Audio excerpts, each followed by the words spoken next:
the surface as part of some of the bedrock that you see up in here in Waterton Canyon perhaps, or even further, all the way up into South Park. And maybe over the last 2 million years or so, this rock separated from its parent material and fell down the hill. How many of you have left a water bottle or a can of soda or a beer in the fridge for too long? What happens? Or not the fridge, the freezer. Sorry. It explodes, yes. You're sweeping up the glass all over. The same thing kind of happened behind this rock, most likely. Water got into a little crack, and as it froze, it pushed this piece off, and gravity tumbled it down the hill, and it landed in a little creek. And over the years, water would push this down the creek, and it would bump against other rocks. And just like sandpaper being brushed over wood, the edges got smooth. But instead of sawdust being created, what was created off this rock? Sand and silt, the fine stuff that comes down the streams. Now, another piece of our story is that the South Platte River has a history of floods. About every 8 or 9 years, let's hope for something maybe close to that this year with our drought, but not quite a catastrophic flood. But there would be flood events where the river would come up out of its banks and it would deposit lots of sand and material out along the shores. And those flood events would push these rocks. So in a regular year, it might only move a few inches or a few feet.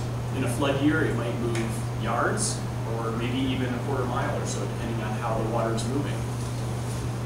You can probably imagine if you were one of these rock structures up here in the mouth of Waterton Canyon, this rock would have passed here. I don't know how long ago, but fairly recently in our geologic history.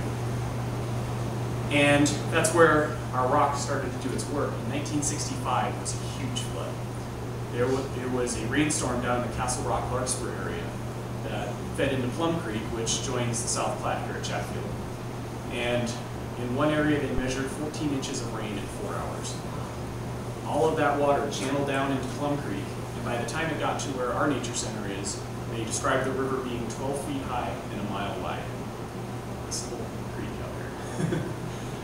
And people described it looking like a brown ocean wave churning down the valley, pushing over houses, rocks, cars, telephone poles, pushing all that debris into the first bridge it came to.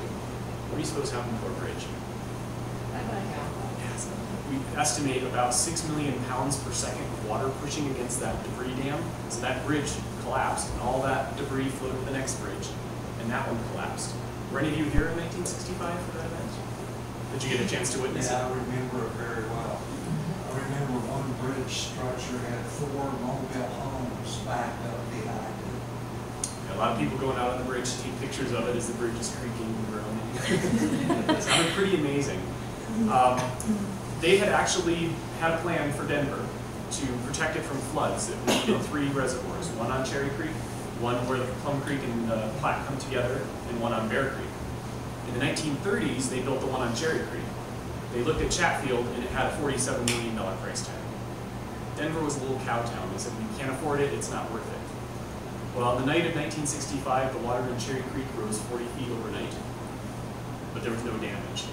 Here along the Platte River, $365 million worth of damage in about 12 hours. So suddenly Chatfield became a bargain, and they began work on it within a few years. Now, the area that I manage, South Platte Parks, basically starts at C470 downstream from Chatfield Dam and runs for about 2 miles, 2.5 miles. That area was home to gravel mines. There were big tractors that came in and they dug out all that silt and that sand and that gravel, and perhaps one of these rocks that I plucked from the edge of the river. Where do you see that material getting used? Does everybody ever see a rock like this used for anything? Yes? Landscaping. Landscaping, yes, all around houses. What else? Building roads. Yeah, exactly. This is the aggregate that goes into concrete, or it's broken up and put into asphalt. So sand and gravel is a huge business in this area. And I'll pass out actually I'll go ahead and pass out this brochure. A little shameless plug for our place. Go for it, Scott. But if you open it to the inside, you'll see a map of our park with lots of lakes in it. So as this rock was removed, or this rock's friends were removed and put to use, there was a big hole left behind, and those holes slowly filled with groundwater. And that's really where the critical work started. In Colorado, about 3% of our state is considered riparian. You guys talked about that word yet? Riparian means along the edge of a stream or a river. So it's the habitat that is directly tied to the water in the river. So 3% of our state is riparian. 90% of our wildlife uses riparian at some point in their life history. So if you want to see wildlife, where should you go? The river, yes. If you go to the top of Mount Evans, there might be 35 or 40 species that use that habitat up there regularly. You move down into the montane, that might move up to 110 species. Down into the foothills area, you get up to 180 different species. In South Platte Park, there's over 300 species of wildlife that use that park. So we had this 1965 flood, we had all these gravel mines. The city of Littleton, when they started building Chatfield, they had a choice to allow development up to the edge of the river or to set that land aside. With the gravel mines down there, the floodplain, and all the wildlife, they decided to purchase that property and leave it as a wildlife reserve in the middle of the city, rather than channelize the river and make it look like it does when you go down through Englewood and Sheridan and those areas. So that is how our rock created a wildlife sanctuary in the city. Now as you pass this rock around again, go back to the words you wrote down when it first came, and maybe choose a different word, something that came to mind from the story. I'm going to want to share the word that you used at first. Art. Art. That one reminded me of an organ. Organ? The shape color of an organ. Yeah, it's got that little kidney bean shape to it. It's all the color, the shape. Anybody talk about its history or its origin or? Feldspar. Feldspar? Yeah. Nice. River and mountains. So what comes to mind now afterwards? Water. Ancient. Ancient, the age of it. Vegetation. We're going to be looking at today the skills of interpretation, the way that we can help reveal the stories of things. We don't want to just teach a bunch of facts to people. We want to help reveal. And the most important concept in that is every object has meanings and values in them. They have things that people attach to them. Does everybody have the same impression when they first pick up the rock? No. Do you have to have the exact same impression when I'm done with the story? No, but we want to try and lead people to that and help them understand some of the stories that are in what you're going to be leading them to as you take them out on the trails here. So, with that, let's see. Some things Do you want me to pass some stuff out, Scott? What was that? Oh. Circulate. I have to keep my hands. I can get the You're on the wrong back. They go around and meet lots of people.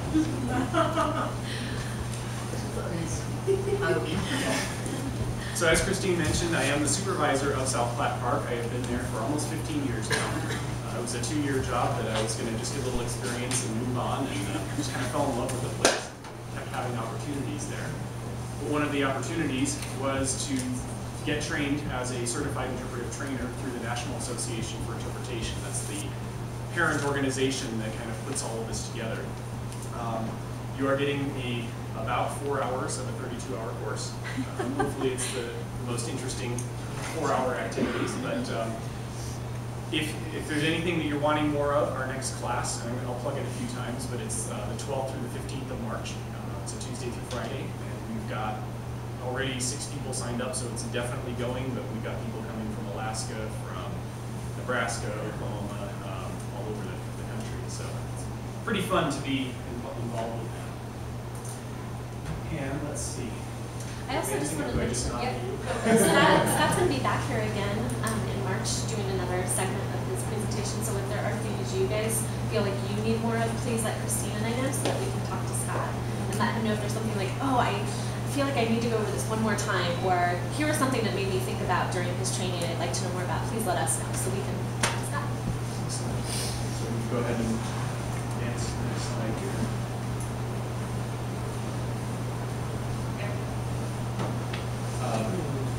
Something to consider.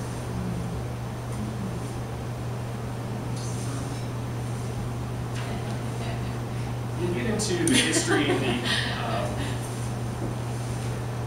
the history and the definition of interpretation, but I think you can all think back through your experiences, whether it was at a national park or with a college professor or a high school teacher, where they can give you lots and lots and lots of facts, and you feel like you learn a lot, but you are kind of mentally disengaged. And the reason you're doing it is to get to the end of the program or to pass the test. And then there are others where you really didn't think you'd be into that material, and the next thing you know, you're back home Googling things and looking it all up. And that's our idea, is we want to provoke people to learn more. Of course, our ultimate goal is stewardship. There are meanings inherent in the resources, and we want to protect those. We want 300 years from now, a Civil War battlefield. We want those values preserved for the future so we can learn from them. So this isn't just about nature. This is about historical interpretation, cultural interpretation, scientific interpretation. But if you really want people to care for something, they have to care about it. So today we'll talk about what is interpretation, what are the principles of it, and a little bit about thematic interpretation. Talk about adapting to your audience and reaching people where they are right now. And then we'll talk about a few ways to make it enjoyable and engaging. And then I believe it's February 9th, I'm back again, and that would be more presentation skills, group management, your personal style, and I'll throw in some fun examples and maybe you guys up doing some things too. So, a little more here. The definition of interpretation. Sorry, I'm used to having that. AI has boiled down lots of definitions, and I'll give you a little bit of a background of where some of those come from. But where we are today is it's a communication process. So it's not just a thing, it's a whole process. It's going to forge both emotional and intellectual connections. So you don't just want to encourage people to learn about something, you want them to get that emotional piece between the interests of the audience and the inherent meanings of the resource.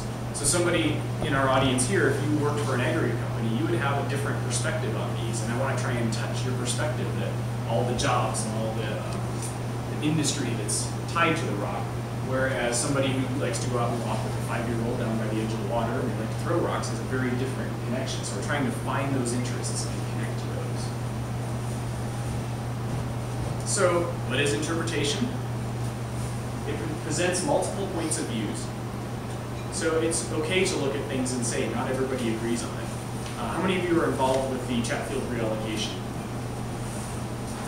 Or at least familiar with it? I know Audubon is very heavily involved, and there are many cons about doing it. But there are also a lot of pros about it. And if you just look at one part and you ignore the other piece of it, your message is not as credible as somebody that looks at the entire message and say, we've got all these choices to make, we have to find the balance. So you're honestly presenting information that leads the audience to personal revelation. You're not trying to lead them to your conclusion, you're giving them information to make their own conclusion. Be afraid of complexity. It's okay to leave things unknown or complex or hard to decide. Treats the audience as intelligent people. And I'll try and find my quote saying that interpreters should have this as a tattoo that has to do with people's background versus their intelligence and what assumptions you make. Encouraging dialogue. You want your audience to interact with each other, with you, with the resource, and with people that they encounter after they leave your site. It allows them to express and maintain their own perspectives. If you're doing a program on grizzly bear reintroduction, and you're doing this up in Montana, you're going to have a very hard time changing everybody's opinions overnight with one program. And if you belittle their opinions or their attitudes, then they'll completely write off your message, whereas you might be able to make these little incremental movements towards a bigger worldview. Origin of interpretation. This is just a blank slide to remind me to go to that. Interpretation has been done throughout the history of humankind. It's often linked back to the storytellers or the shamans, the medicine men, the keeper of the stories for different cultures. So every culture has its own direction. NAI kind of looks at the Western development into the academic interpretation. But it kind of starts with this old bearded fellow that was hanging out in Yosemite. Anybody familiar with him? John Muir. He got a job, excuse me. He got a job out in Yosemite herding sheep, and it turned out to be this really beautiful valley. He decided to encourage people to recognize that nature was amazing, and he did it through writing. So he wrote journals, he wrote books, and he got a lot of things published in his day out to the eastern United States and said, oh, wow, look at all these amazing things. About the same time, maybe 30, 40 years later, there was another guy doing a similar thing out here in the Estes Valley. His name was Enos Mills. He had come out when he was young, built his own cabin when he was about 14, and helped on a ranch up there and really fell in love with Long's Peak in the Rocky Mountain area. And he decided he wanted to lead people up the mountains. This is about the time that nature recreation was getting started, so people were looking for guides to take them. They say he climbed Long's Peak over 360 times in all kinds of weather. And a lot of that was before he even led people, just so he'd know what would it be like in a snowstorm, what would it be like in a rainstorm. And he wrote down a lot of his adventures. So Enos Mills has a lot of great books. Some of them might lean into tall tales a little bit, but to just read about, he was doing snow surveys for U.S. Geological Survey. So he would grab an elk skin sleeping bag, a bag of raisins, and a bag of nuts, and head out into the mountains in the middle of winter. And that was how he made his living. But he really started writing, this is the Adventures of a Nature Guide. He wanted to get people to become guides. He started a guide school in essence. And there's kind of an interesting link out there that Yellowstone National Park had been protected in the late 1800s. National Park Service was created early 1900s. Enos Mills was doing his work right about that time. But he also liked to travel. He went up through Idaho and Montana and out into Oregon and California. And there's a story of him out on a beach, and he sees a group of people clustered around somebody, and they're all obviously looking at some sort of big seaweed or something that he's holding up off the beach, and this man obviously knows about it. And after a while, the crowd disperses, and this man is left by himself. And Enos Mills is so excited about all this ocean stuff that he's seen. He goes up and starts to talk to this man, and the two of them get talking about how amazing nature is and how people need to understand it and guiding. And it turns out he just happened to walk into John Muir. So the two of them started talking about their special places, Yosemite and Rocky Mountain. And John Muir was more about writing and doing things privately. Enos Mills was about presentations in front of people. So he was really pushed by Muir to get involved with Congress, to push through legislation. And so that really helped lead to the creation of Rocky Mountain National Park. So the national parks get going. Rocky Mountain, I believe, is about 1915, 1920, somewhere in there. National parks start getting established throughout the United States. And they have park rangers who occasionally are doing programs in campgrounds or leading tours. And about the mid-1950s, the National Park Service realizes some people are really good at doing this, some people aren't so good. What's the difference and how can we get everybody really good? So they hired a playwright, somebody who knew nothing about science, nature, or interpretation, but somebody who knew about drama and writing plays, and that was Freeman Tilden. And they paid him to go around to the national parks, participate in these different programs, and try and figure out what it was. And Freeman Tilden wrote The Principles of Interpretation, or Interpreting Our Heritage, where he described 6 principles that we'll talk about this morning. How many of you have had exposure to the principles of interpretation before? Half the group, okay.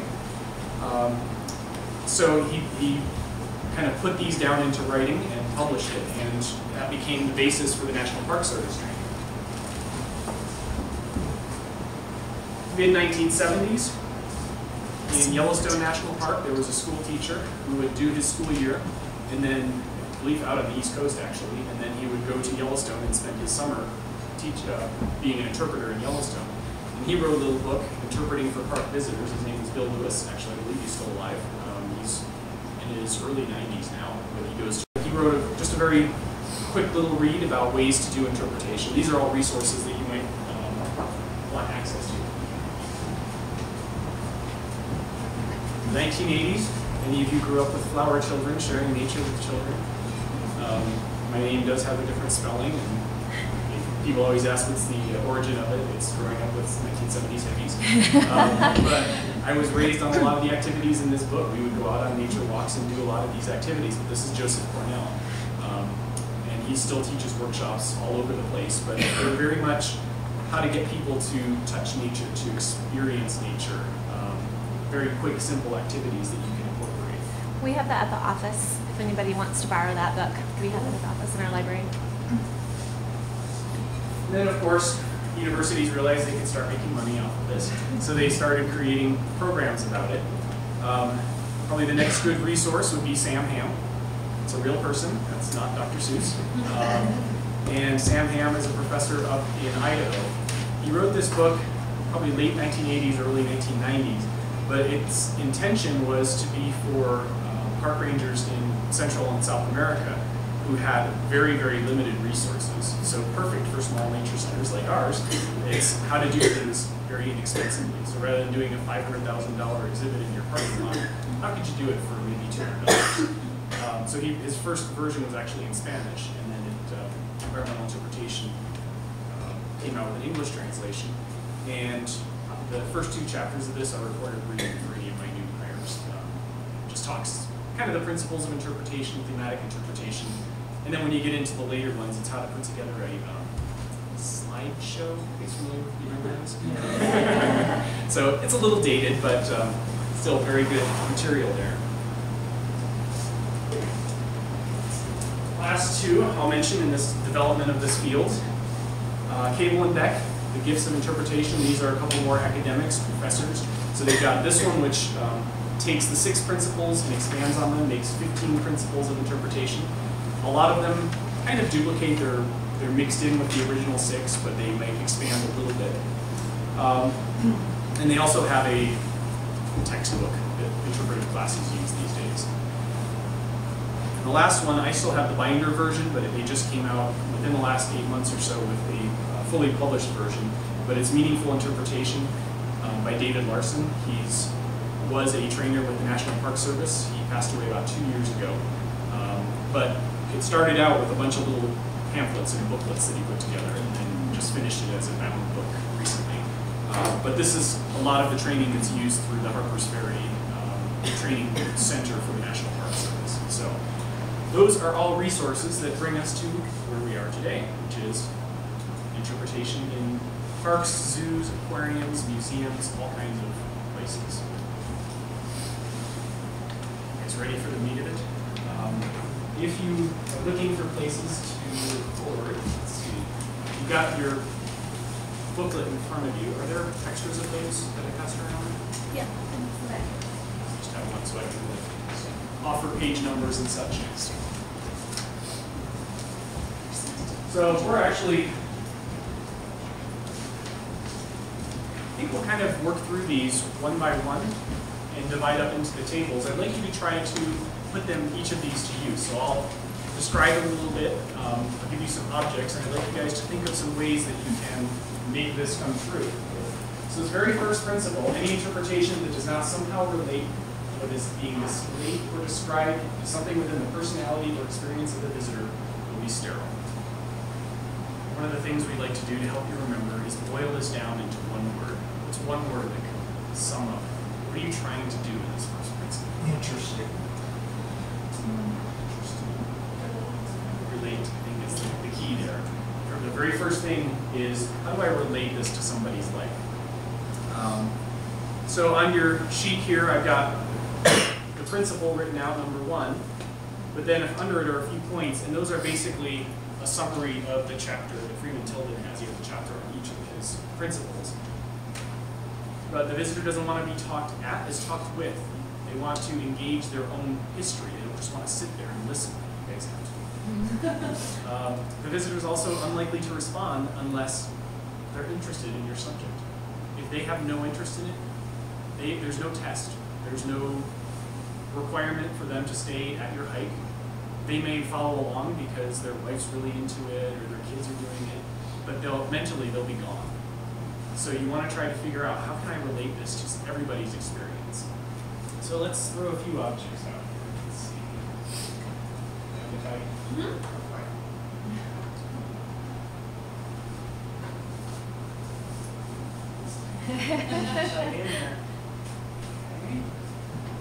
So with your table,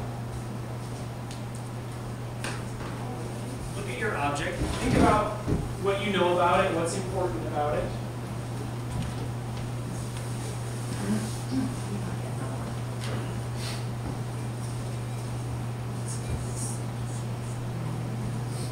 And what any human being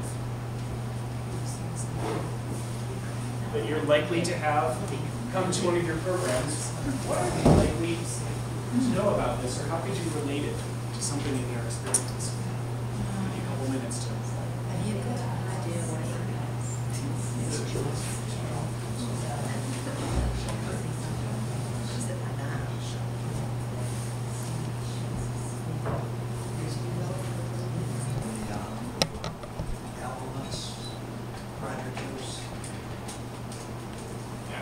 So you've got a really good concept there. So in your program or in your talk as you're walking out on the trails, you could start to weave a story around it.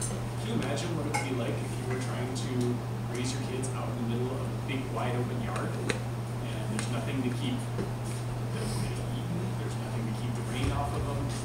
How would that be? There's nothing to keep them from crawling away from you. Okay, so you can kind of tie it into their experience that way. Good. Back here. Okay, well, have you ever been trying to have a quiet moment in your house? And you start to hear this pounding sound?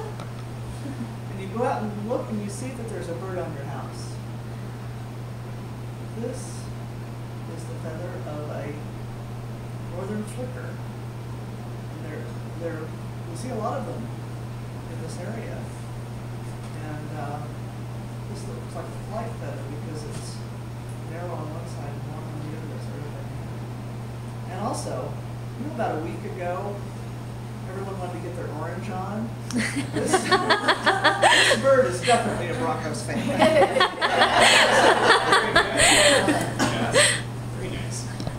It's really fun. I have 2 new staff members, just kind of coincidentally. One is from Texas and has always lived in South Texas, and one is from the coast of California. So this is their first winter, their first ice, their first snow, and the first time they've ever heard a bird hammering on the side of their apartment. It's like, what on earth is that? And everybody in Littleton has had that experience, but trying to figure out, is that in the experience of my audience? Back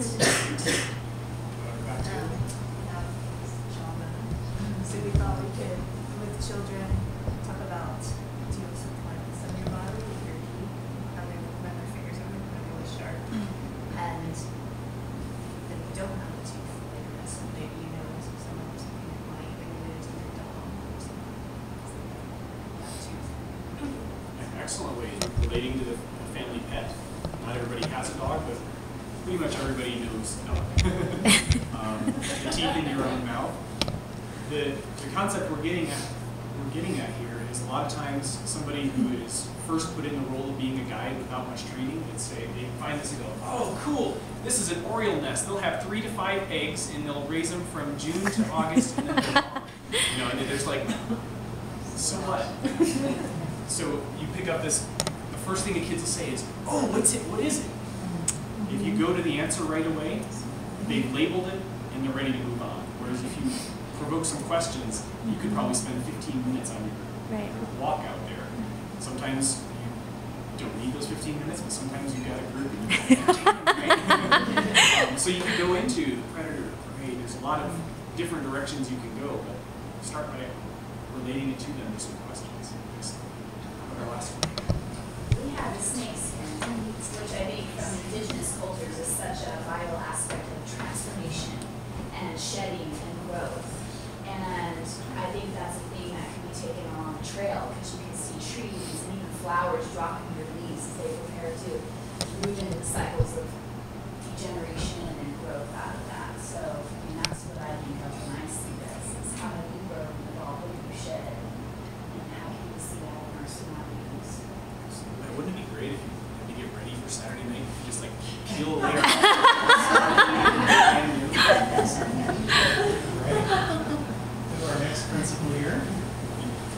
Information is not interpretation.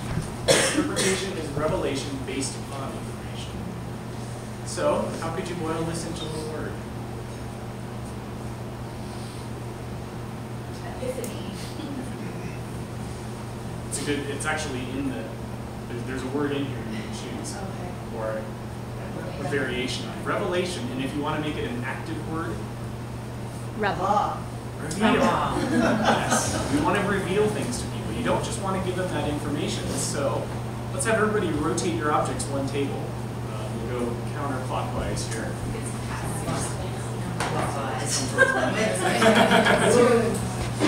Cool. And I'd like you to think of a way that you could reveal something about this object. Give them a few facts that would make them go, aha, or have an epiphany, or lead them to some sort of conclusion on their own without you spelling it out. You'll be done good. What are your items?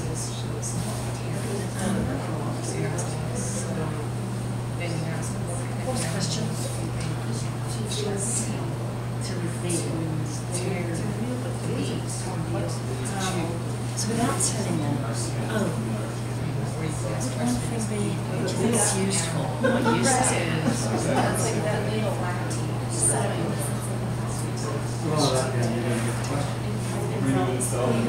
It's a question.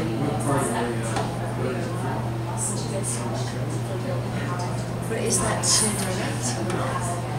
That's what the kid's gonna ask you.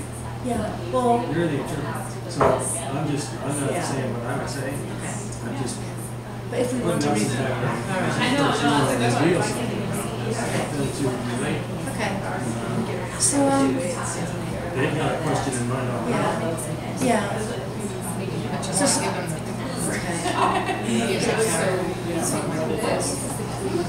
because I think I would start, this is very beautiful. Would you agree? What do you think it's useful? Well, I'm saying, depends on the age of the child. I don't want to tell them, who has them, what's useful, is it goodness? Could be a product, couldn't it? But I don't want to just tell them and then come up with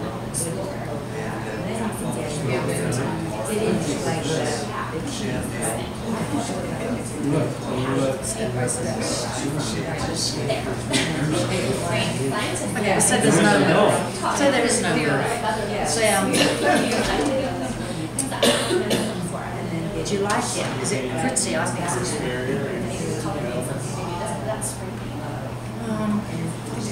oh, do we have something similar? Do you have something similar on you?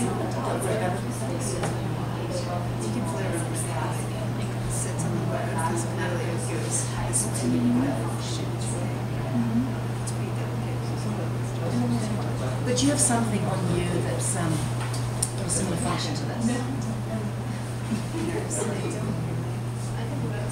But what about this? Because all birds have and then these are different. I don't know what type of feather it is or anything, but the thing is,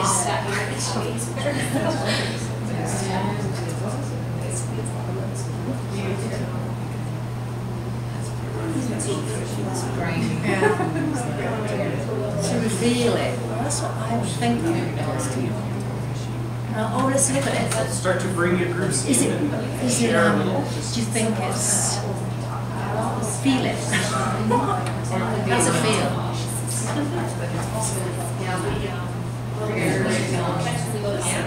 How's it feel?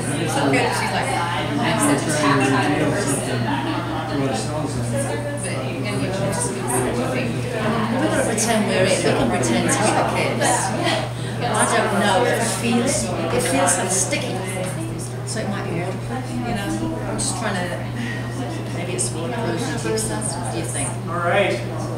Draw you back in up here. Get some examples of reveal. So the group up here have an idea? So we have a little jaw, and we have the audience, you know, what animal do you think this could be?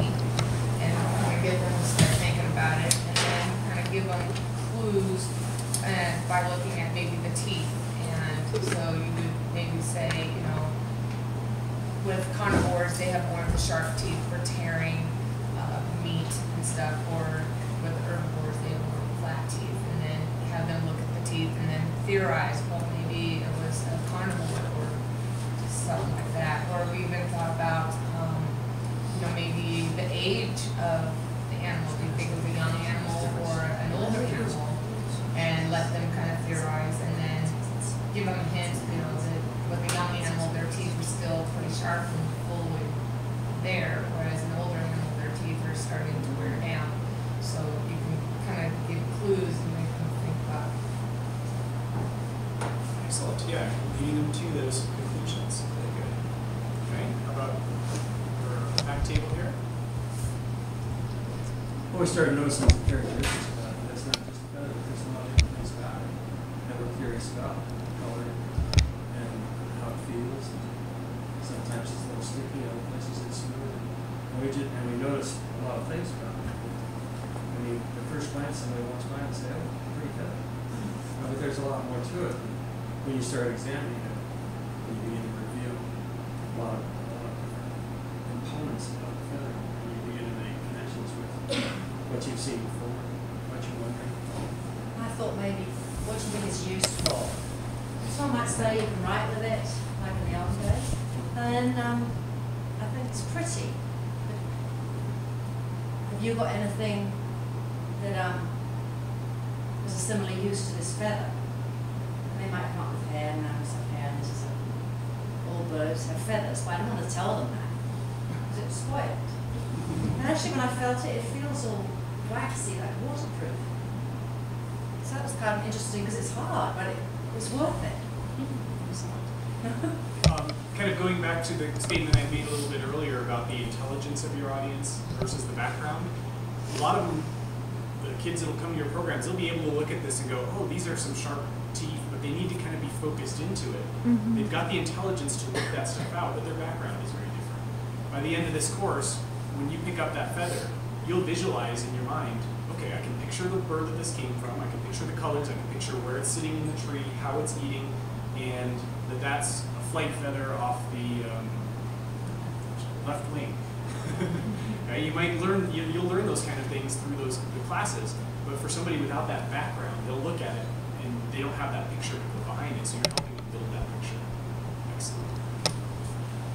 So for our reveal, we're going to ask, how many materials can you see in this? Like, what's it made out of? Have you looked inside? What's inside? There's a bunch of leaves in there. Also, it looks like it's a bunch of fishing line that they made a nest out of, which is all monotone colors. So why would they do that for camouflage? It's very strong, but very light. It would hold up, but it's very complex and delicate also at the same time. Something else in this one? What is it used for? Did Indians change first? Yeah. Then what kind of bird it would be and how many eggs would be in this.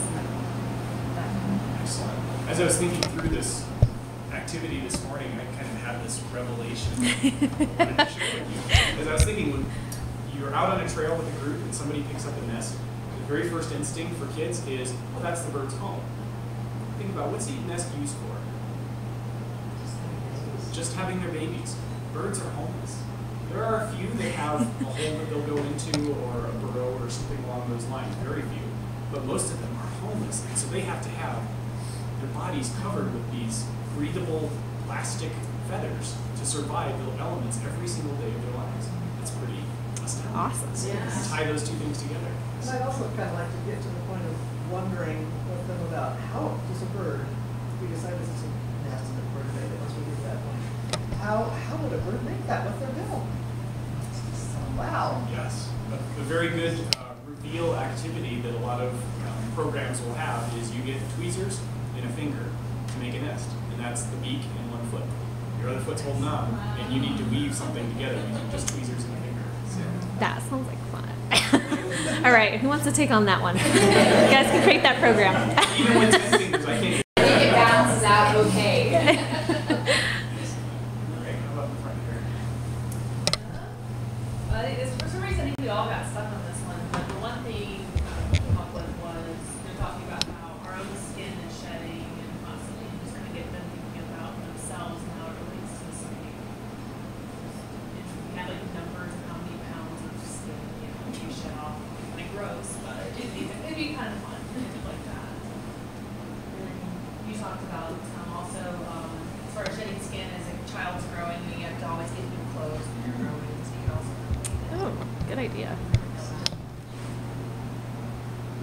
comes to mind for me with snake skin is, you ever wondered how the snake gets out?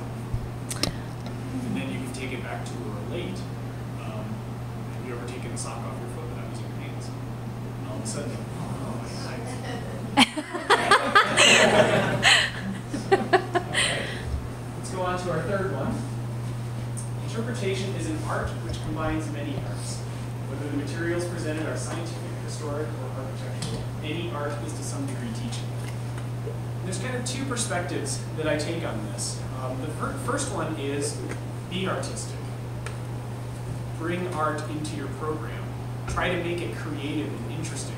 People aren't coming to Denver Audubon because they want a science lecture. They're coming because they want to be entertained.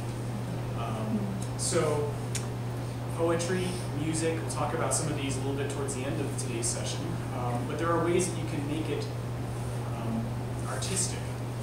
The other piece of this principle is because it is an art, the results are not always replicable.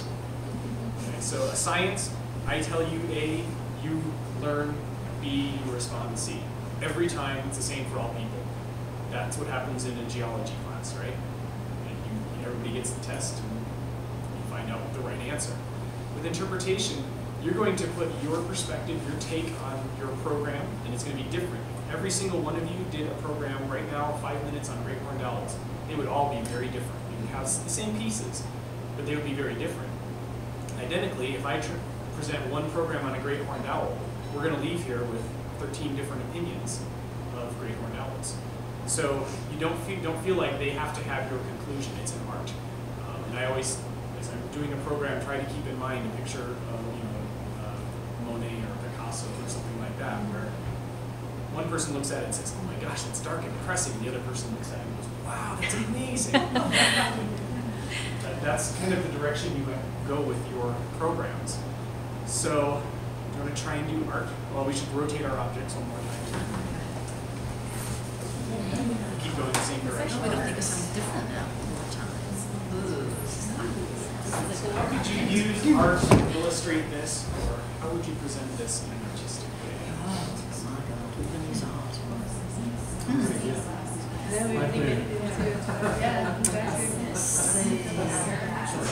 Effervescent quality.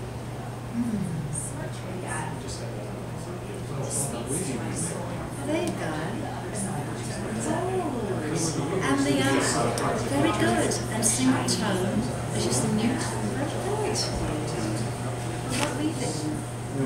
And who's the designer? He gave us the clue, didn't he? And it was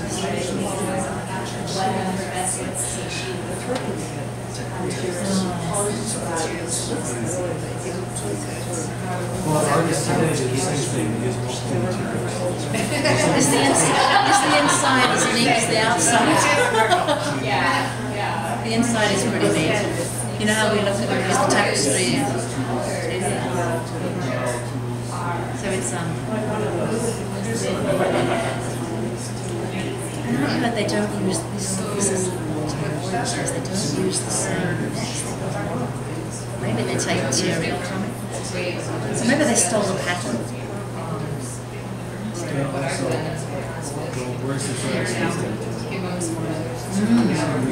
Well, it's readily available on the river.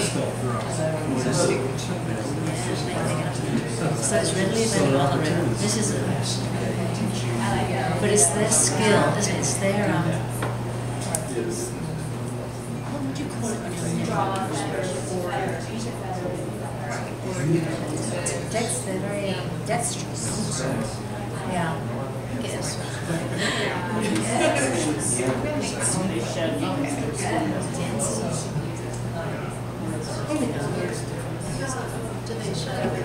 Because it's going to move the rhythm of the wind. We've got some music in it. Dancing. See a feather. As they said, it's right, so it's going to stay, it's going to win. It's not going to resist the wind, is it?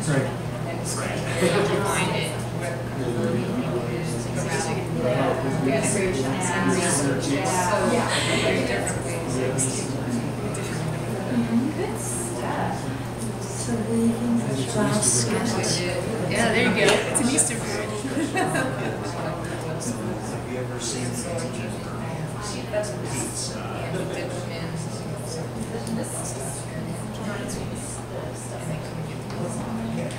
Oh, it can be related also to baby carrier. That's how your mothers wear sling. It's only for babies. And when they're flying, when they fledge, they're trained it. That's another effect. Could be a very new line. That's another idea. You know, they have this big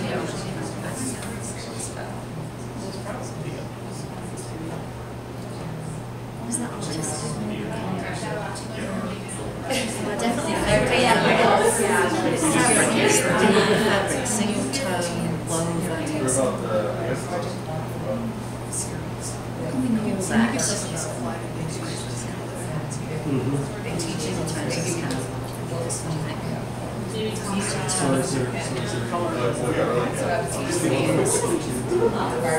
yeah. Do you think so? It blends in with the tree in the very background.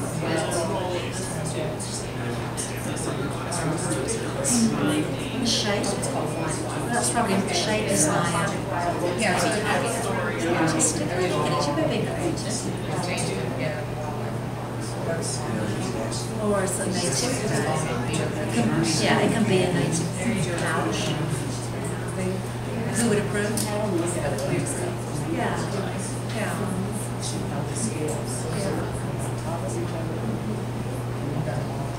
Kind of like a, see, let's just get straight to Let's hear a few of your ideas. Let's see. What do you think? We'll start. It is drawn. What do you think it looks like? Just stop. Okay. We had a few creative ideas for this. We thought of tapestry, fabric in muted tone, single tone, and it's very woven so the inside is also neat like the outside. And we thought maybe a pouch, like a mother carrying a baby. You know, it could be a pouch, especially as the bird is only used for babies. And music. Who wants to say something else? You say something else about the music. What was it about music? I know we talked about weaving also, and what do you make baskets for? And collect eggs in baskets, and this is just another use for eggs. So we can talk about what you collected them. We also talked about the color and why is it all the muted colors maybe related to camouflage in some way. It's not about the swinging on the trees and musical. You know, it's light, so it's not going to resist the wind. It's going to go over it. Rock the boat.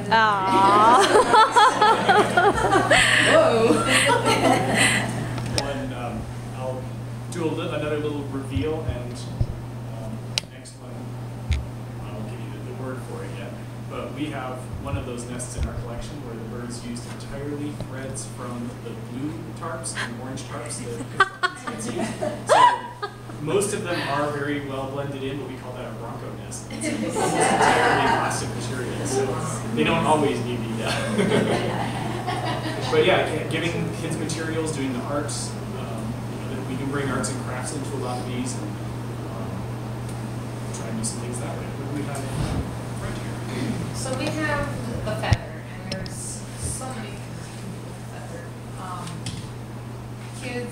I've had kids create their own birds, using different sizes and colors of feathers, and they can create their own bird, and then talk about why they chose that. You can also paint with feathers, have them paint their own pictures or whatever. Some kids, like my daughter, are into making quills out of them, or just having them dip and see if they can write past that kind of stuff. Anybody can do science experiments. I did this with my kids when the oil spill came, and I gave them each a feather, and we dipped our feathers in oil, and then they had to wipe it off, and they were having a hard time. So I said, well, what should we do? They said, let's clean it. So So I started off with a bucket of water and he tried to wash the oil off and he couldn't do it. And I said, well, what do you think we should do now? And they said, well, let's add soap. So we tried the Dawn soap and they were able to get most of the oil off. We talked about how important it was, you know, with the oil spills and how it burns and other stuff. So it's all Cool. Yeah, for our job, I guess it was describing the teeth as, like I said, tools.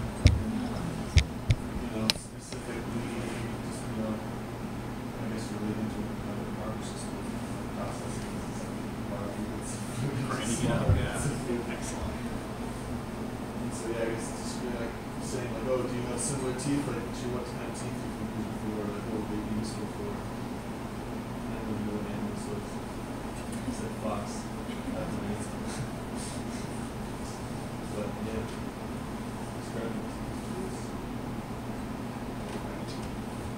On our last group.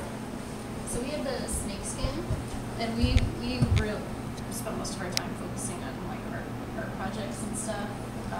You know, it was pointed out that the snake skin is kind of see-through and not much of a color, but this snake could have been striped or diamond patterns or whatever. So we have kids draw what they think the snake might look like, or have them create a snake, you know, out of paper towel rolls or something, decorate it that way. Or there was a suggestion of, you know, using little like tubes that kids can get for backyards or your pets can, you know, run through or something, and they can run through, make it move like they think a snake would move. Excellent. Actually, the way you said that just made me think of something bright colored in there. The snake skin would show through there. Could you carry something out of the and that kind of brings to mind, with this one, you know, I'm kind of bringing in crafts and we're talking about doing some experiments. A lot of what you'll be doing here will be kind of, I don't want to say camp programs, but the school bus pulls up, you get, how long do you get? We get 3 hours if they're 3 here for hours. a field trip. And then you got to get them back on the bus, and those bus drivers are revving the engine at the end of the time. Yeah. So you might not have time to add in something, but it could be very simple, whereas you pick up the snake skin, you've already tried an experiment where, hey, you know, color shines through this, so you got that, and you can just demonstrate it for them right there on the trail. So just kind of, you know, doing these things very quickly is part of, okay, I'm supposed to go to station A and do X, Y, and Z, and then I go to station B, and oh, along the way we found this, how can I incorporate this very quickly in my presentation? All right, let's go on to the fourth principle. The chief aim of interpretation is not instruction, provocation. That's a good word to sum that up. Provoke, yes. And this just comes to light to me because I've been doing this for years, but recently we were up in Montana at my in-laws' place, and my wife has an iPad, and like every 7 minutes in conversation, she'd be like, oh, I have to Google that, like try and find the answer. And you know, I've been doing that for a long time, and she always thought it was silly, and for some reason, just that weekend that we were up there, it just clicked for her. But the idea of provocation, you want to give people, I want to know more about that. I'm going to go home and I'm going to look that up. I'm going to go home and I'm going to write a letter. I'm going to go see if I can figure this out. Or even just, well, if I wonder this, then what's next? So let's rotate them. Actually, let me see if there's more in here. Number 4, the chief aim is provocation. The visitor must be stimulated just to discover things for themselves. Purpose of it, this is the purpose of interpretation, is kind of how it sums down to. And that point B, it's more important that the visitor carry away an intense enjoyment of what they've seen, even though they've not accumulated any facts. And then that last line, through interpretation, understanding, through understanding, appreciation, through appreciation, protection. What you're trying to do is push the cart so it keeps rolling after they leave your spot. Let's rotate one more time. Inherently provocable.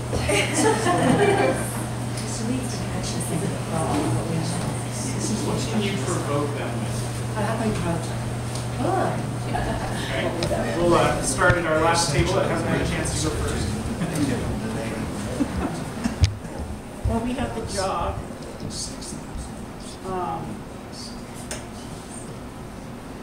one thing I thought of is why does this still exist? It's the one part of the animal or animals that seems to last forever because we fossilize pretty heavily. So if it's been around, how old was the animal? Is it an animal? What kind of animal? What would it have eaten? Are the teeth similar to ones that you have in your mouth? Do you want to keep your teeth all your life? Animals don't take care of their teeth, but by chewing things that they chew, they clean their teeth that way. Do you think this was an animal that ate mostly vegetable matter or maybe sort of other animals? And I would say most kids would say because of these big feeding teeth, a fang, that they would say it probably eats other animals. But it's always saying stuff like this is really cool. It's like they found all the bones in the owl pellets Thursday. It was like they were just picking on all the bones. So because bones last so long, why are they made out of something different? And the teeth are smoother than the jaw. Why do you think that is? Because we need our jaws to last all our lives. Because we live to eat. Right. So I don't know how educational that is, but just Well, there's a lot of little pieces to it. Why is the jaw decomposing faster than the teeth are? this is where it works. What we do a lot with teeth is, how would you bite a carrot? How would you bite a piece of beef? Or how would you tear off a piece of beef jerky? Get him to think about, oh, that's what those teeth are for. Or, you eat your cereal, do you crunch it all up with your teeth? Grind it up, save some time, right? This is a feather. What can a feather be used for? Is a quill pen to write with? Very small feathers, down type feathers, in a jacket to help keep you warm, maybe in a pillow to put your head on for comfort. What can a feather be used for? Excellent. You can, depending on what kind of program you're doing, if it's an ecosystem program or predator-prey, ecological relationships, this is a flake feather.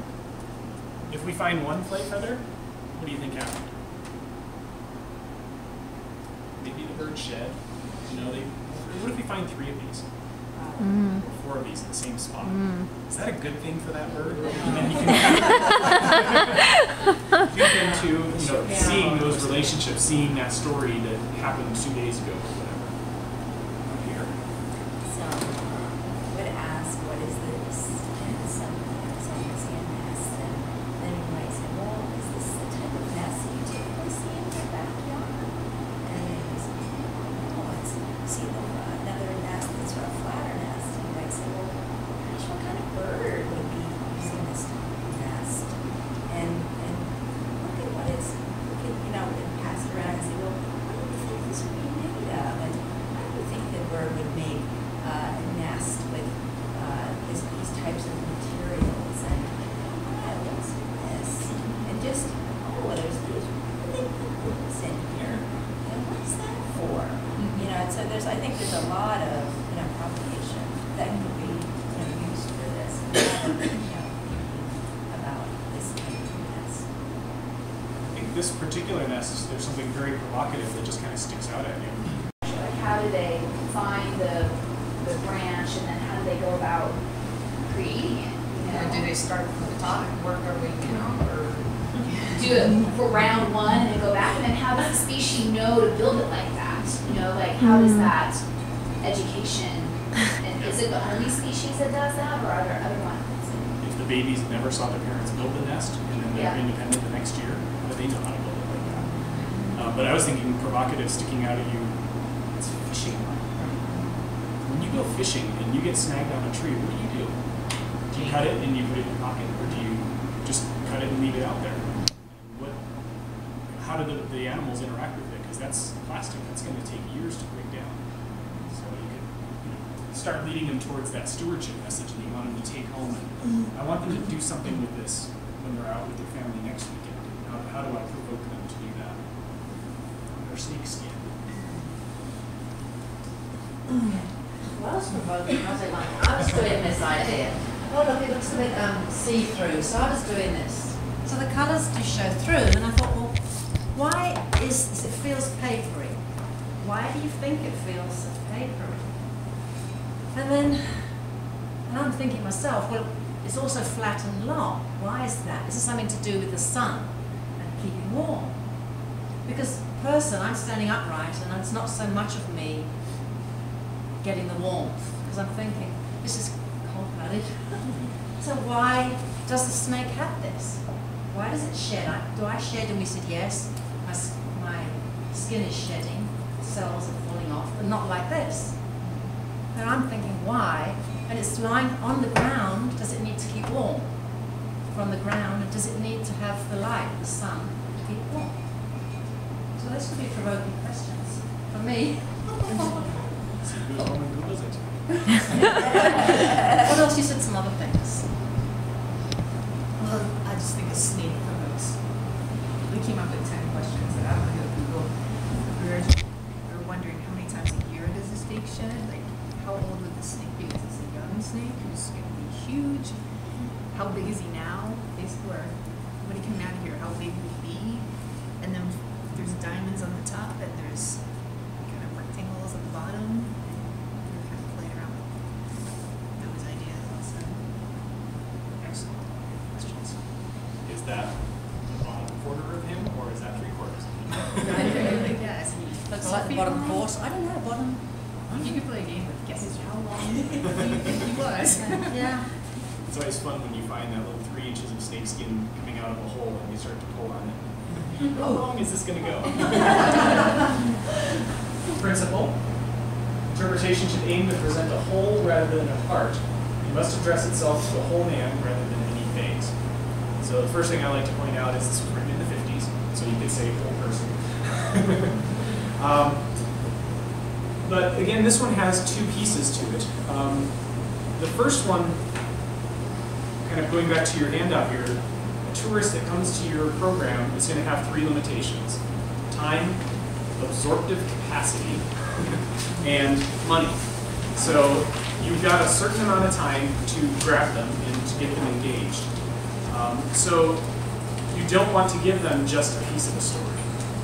My ultimate goal when someone comes back and tells me, oh, I was here with my school program, and I decided to bring my parents back, and I'll say, oh, what did you do at the school? I really hope they don't say, oh, we saw some poop on the ground. I'm really hoping that they're going to say, we learned that lots of animals depend on the river. We're looking for that whole sentence, that whole take-home piece. So you're trying to get a whole picture in their mind. And there's the quote, I knew I'd come across it. The interpreter tends to overestimate the background of the visitor and underestimate the intelligence of the visitor. So that's kind of our goal, is to leave things up for them to make conclusions. But remember that they don't have exposure to nature as much as we do in this class. So I don't think that, just in the interest of time, we probably won't go into as much individually with this. But how do you give somebody a complete picture if you come across a feather? Take one example here. This is a flicker of a blank, or we believe this is a blank snake, or what that job was. I didn't reveal what bird that was for the next, but that's what we're kind of getting at, is names don't really make that much difference. One of my favorite programs is a wildflower program, where you make up the names of wildflowers. You don't give people names, and they're much more engaged with counting the petals, looking at leaf shapes, getting that whole picture. Let's see. The last one, interpretation addressed to children should not be a deletion of the presentation to adults, but should follow a fundamentally different approach. Children delight in superlatives: biggest, fastest, highest. They love personal examination, touch, smell, taste, eager to absorb a great number of factual statements, gives them a sense of companionship, conceal any show of direct instruction. Adults hate all that stuff, right? You guys want just to be taught to, right? You don't like sensual using your senses to explore, learning cool facts, right? This is one I go back to. It's more in the 1950s when education was everybody learns the same. Men and women treat them as adults, and children treat them as children. As this has become modern, I've, in my mind, changed the one word I use for this for the audience is got lost on that. Audience is every audience is different, and you have to teach to their learning style. You can't teach a lot of concrete facts to kindergartners and preschoolers. So you can't just say kids are different, because kids are at different stages of development. Kindergartners and preschoolers, it's hands-on exploration. Second and third graders, that's where you throw in as many facts as possible. But if you start talking abstract concepts, it's gone. Their brains are not able to abstract yet. It's still what's there in front of them. 6th and 7th grade, go abstract, go save the world. And that's kind of that whole focus. So it's knowing your audience. So for this one, we'll actually do a little bit more on audience. We're going to take a little break and come back to this. But you know, really think about how do I adapt this so that my audience gets the most out of it. It's going to be different than the group that comes next week. It's going to be very different. But Tilden was on a very good stretch here. That with children, you do really want to put it into games, and you don't want them thinking about learning it. And that's when they're really going to enjoy your culture. So, why don't we take about 10 minutes to get sunshine at the restroom, refresh coffee, get blood back. Take on it and what some of their other additional principles are, but a lot of them kind of can be folded back into the first 6. But a few new ones that they brought out. High technology can reveal the world in exciting new ways if done right with foresight and care. So PowerPoint can be a wonderful tool, or it can be a debilitating crutch. And knowing the difference between the two is very important. The same with QR codes and cell phones and cell phone tours. There's so many amazing things that are being done with technology that you could, night trail cameras and fiber optic cables to go into burrows and nests. Really cool technology. But the very worst thing that you could have is have the audience or the public coming into your nature center and have a bunch of computer displays that say out of order, oh, that's not working right now, or give me a few minutes and I'll fiddle with this and maybe we can get it going. So just kind of keeping that in mind. Next week I'll show you a little bit today, but I think next week I'll bring some examples of some interactive PowerPoints. What I'm doing here is teaching and helping you remember things, and it's not necessarily the most effective use of PowerPoint, but there are ways that you can use it that can make it much more powerful than if we were to not have it. So the second one we have here, the overall interpretive program must be capable of attracting support. That means you can't completely turn off your audience, your funders, your ability to attract volunteers. You really need to think about the quality of what you're doing and the message that you're putting out there, because if people won't come to your program, if people won't volunteer for it, if people won't contribute, how long is your program going to last? So whether you're whether you are volunteers for an organization doing a program once every 2 or 3 months, or you are running an interpretive program for an hour. If there is a budget cut, what do you think the first thing they look at is? Yeah, interpretation. They're not going to cut safety. They're not going to cut law enforcement. They're not going to cut building cleaning. They're typically going to cut educational programming because it's kind of seen as a fringe. So your programs are you're given a series of objectives, you're given a series of themes that you're supposed to communicate, because we have to show that there are results from what we're doing. So keep that part in mind. And our last one here. Passion is the essential ingredient. That's kind of what Freeman Tilden boiled it all down to, and he actually followed up his book with a second book that is all about the best interpreters are the ones who allow their passion to show and who are passionate about their subject matter. The absolute worst program I ever did was with, not did, but participated in, was with the National Park Service, and it was a very professional guide who knew Carlsbad Caverns inside and out, but he prefaced his tour with, you know, I really like the big wide open spaces. I am so tired of being down in these dark places, but this is my last tour. I'm going to have my evaluation with my supervisor after this, and then I'm going to be transferred to a new spot. And then he like went into this tour, and it was just like, I knew he didn't care about that resource anymore, and so it really took the light out of it. When he did something fabulous, it kind of fell flat. So remember that the reason that you volunteered here is because you care about this stuff and you want to share it. So let that show. Even if you don't know all the facts or even a quarter of the facts that you want, as long as you're excited about it, the kids will pick up on that. All right, we're going to move to a theme. Thematic interpretation is the way we do it at South Platte Park and the way that the National Association for Interpretation teaches it.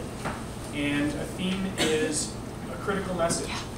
There are some places that maybe don't see this as being the most essential component to focus on, but the way I boil it down to, if I'm going to ask you to remember in one sentence a year from now what my program was about, wouldn't it be good if my program could be boiled down into one sentence? That I had a main point that I was trying to make. So if you don't have that in your mind, if you don't have that theme in your mind, it's too easy to go off on all these tangents. The biggest thing I did to turn off volunteers when I started at South Platte Park was to kill their favorite program. And it was called Spontaneous Walk. And it was, we get a group of kids from a school, they show up, and we walk out on the trail, and we talk about whatever's interesting that we come across. That was really fun. And they had lots of facts, and some of them could do it really well. But how does a teacher sell that to their principal? Does it help meet any of their curriculum requirements? What if the volunteer is off that day, off their high points? You know, what if they didn't know as much, or they come across something they don't know? There wasn't a message. These kids would go home with a whole jumble full of facts. It was very easy to tighten that up and say, we can tie all these things together into the riparian ecosystem is an amazing place. There's still a message there, but we have to kind of tie everything in so that whatever we come across, we can draw back into our program. So when you develop a theme, it's a short, simple, complete sentence, expresses one idea. So you want to try and boil it down into something very, very simple. Answers the so what question. And this is probably the hardest one. We actually spend half to 3/4 of a day in the CIG class doing theme development. Cindy probably can have nightmares back to that time. But the so what question. Let's see. A short, simple, complete sentence. Owls live in the woods. It's a complete sentence, expresses one idea. So what? So what about owls? It doesn't really provoke you to do anything. It doesn't really reveal any new information about it. So that's not really a strong theme.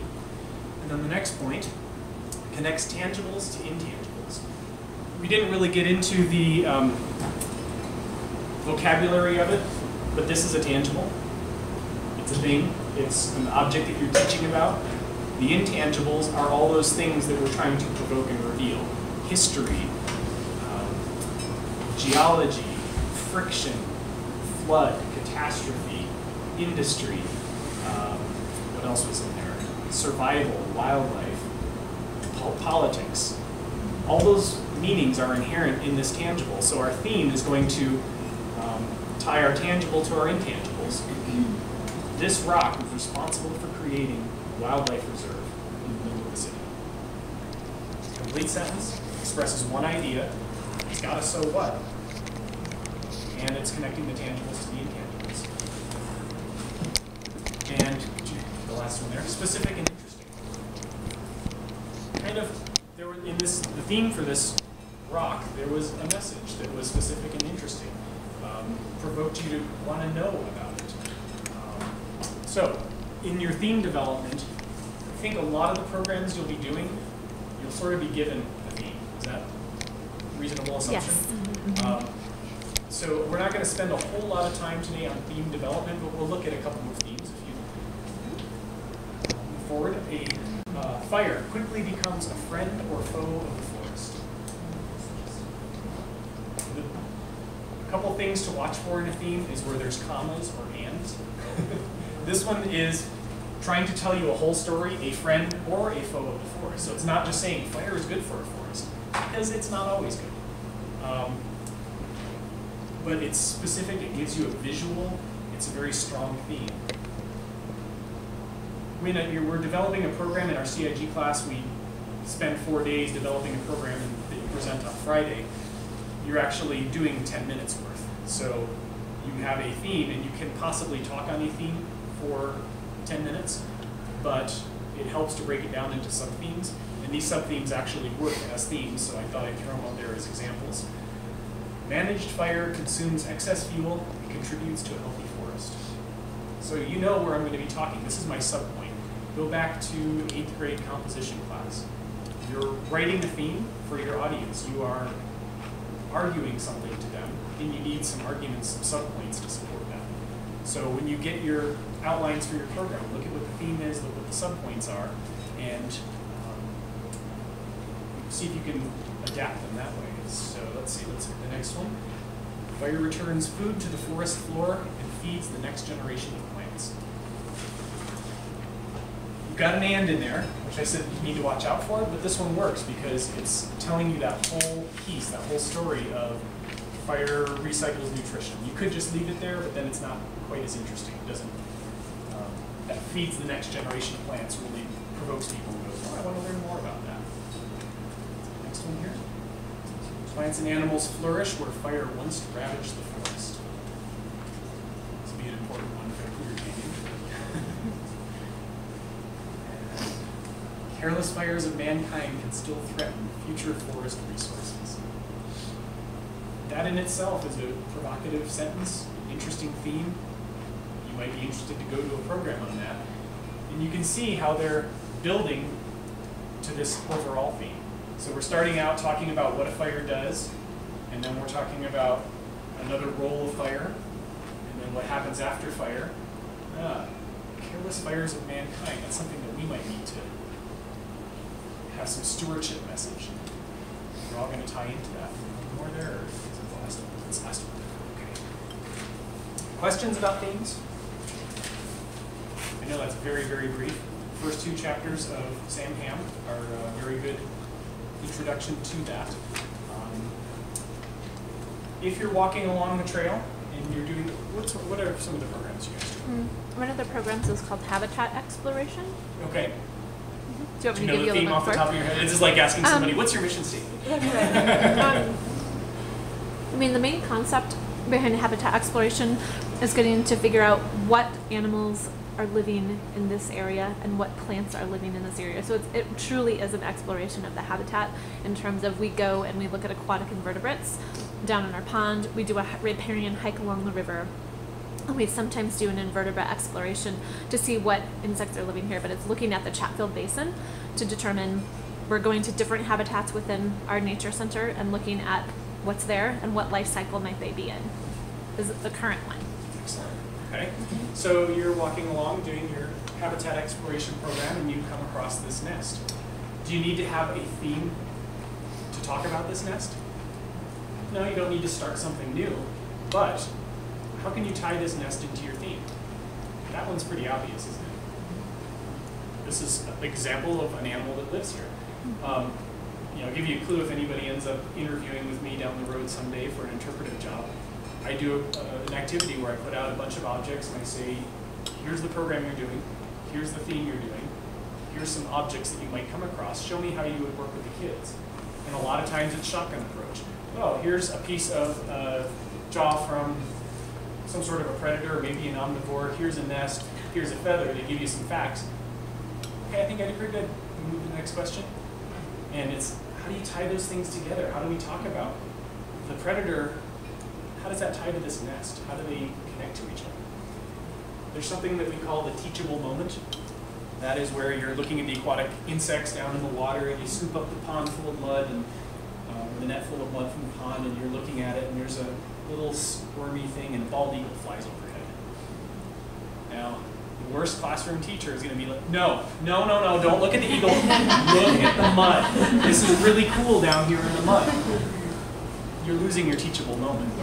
The skill that you really want to develop is, wow, look at that bald eagle, that's amazing. Okay, it's flown out of sight. What do you think that bald eagle's eating? Why is it here in the wintertime? Oh, they eat fish, that's right. You know what those fish are eating?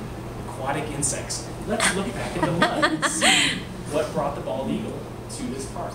So tying everything back into that theme is probably the most challenging skill to work on. And that actually points to something too. Interconnections is what the schools are really wanting to focus on when they come. So his example is perfect to what we do every time we're out there. And teachable moments will come up. Literally, the kids will find something that you did not expect to find that day. And it will all tie back into why is everything here? Why is there such a high biodiversity on our property? What is that about? It's about the habitats. It's about all the animals and plants that already exist here. And there's such a huge variety of them. One of the things the instructors mentioned to me is last year the group did this great class, they learned all this stuff, and then when they went out to their first group they felt they had to teach everything, or they needed to learn more to be able to teach. Hopefully the message that you're getting from today is you don't need to. You just need to learn how to tie it all together and make it flow nice and smooth. You can get by with 3 or 4 nature facts in a 3-hour program, just looking for ways to illustrate it. All right, so our audience, the idea of interpretation versus environmental education has come to the captive audience, they have to be there, versus the non-captive audience who wants to be there. Now your children are a captive audience. The bus drops them off, they can't go anywhere for 3 hours. But they're non-captive in that if you haven't engaged them, mentally they're off somewhere else. They're playing a Nintendo game or something in your brain while they're following you around on the trail. So how do you get them engaged? And that is tying into their skills and experience and knowledge. So that relate piece that we've already talked about. If you go like 3 pages back, you'll find this chart. This is something that took a couple of years to develop, and I had 0 experience with kids. So a group would show up and be like, okay, let's try this and see what happens. I didn't get any developmental education as part of my schooling, and I didn't have any children or nephews or nieces to observe in my life, so I had no idea. I don't know if any of you are in that place at this point in your life, but we worked with the preschool programs for South Suburban, actually the child care programs. So they deal with everything from babies in the cradle all the way up to junior high kids on spring break. And we said, okay, how do we group them into categories and how do we deal with them? So this will break it down. You've got your preschool age group and grades K through 4 on the side over here. And then for each age group, it'll tell you where they are in their development. What can they physically do? Do you want a kindergartner holding a net and leaning over the edge of a bridge that has no railing? Their coordination might not, you might want them on their knees for that. You know, emotionally, where are they? Cognitively, what can they learn? Language, do you want them to try to read something? If you put together a program and they can't read, oh, you're stuck. Or an activity when you're out there. And then kind of down in the bottom, where this printed kind of funky here, what they can learn. Sorry. It might just be our cross-hatching there. How do you get their attention? The best example I have for this, Phil, my coworker, and I started within a month of each other. And both of us were pretty new to the field when we started at South Platte Park. And we had been planning for a group of 4th graders to come to an ecosystem program. So we had some kind of fun game activities and a little song and really interactive stuff. And these 2 10-passenger vans pull up. And the shortest kid in the group is about as tall as I was. And the minute the doors to the van open, they all start lighting up cigarettes. Okay, I'm going to use a very different technique with this group. Fourth grade? What's that? 4th grade. Well, they had decided that the fourth graders were misbehaved, so they brought their Oh, older kids, okay. and it was like a I was like, halfway wow. house kind of program. So they were, yeah, the roughest. I mean, the fourth graders were development or behaviorally challenged, but it was part of a whole school, and the fourth graders lost their opportunity, so they just threw in another group. So, but that's where knowing these things and being able to refer to that. So hopefully this is a tool you can use when you sign up for a program on Wednesday, February 30th or 27th, that you can go, oh, it's fourth graders. Let me backtrack and see how am I going to address that group. There's another component to your audience that is important to realize, and that is people think differently. We're going to do an activity, and I need you guys to try to keep it simple. So let's see. You all have the two front tables. If you come together into a group, and each group is going to have a set of materials. It helps to like move somewhere So else. there'll be two groups, is what you're saying? You'll be one group, Okay. and then I'll have two groups of something along those lines. So you guys work here, you guys work back here, and for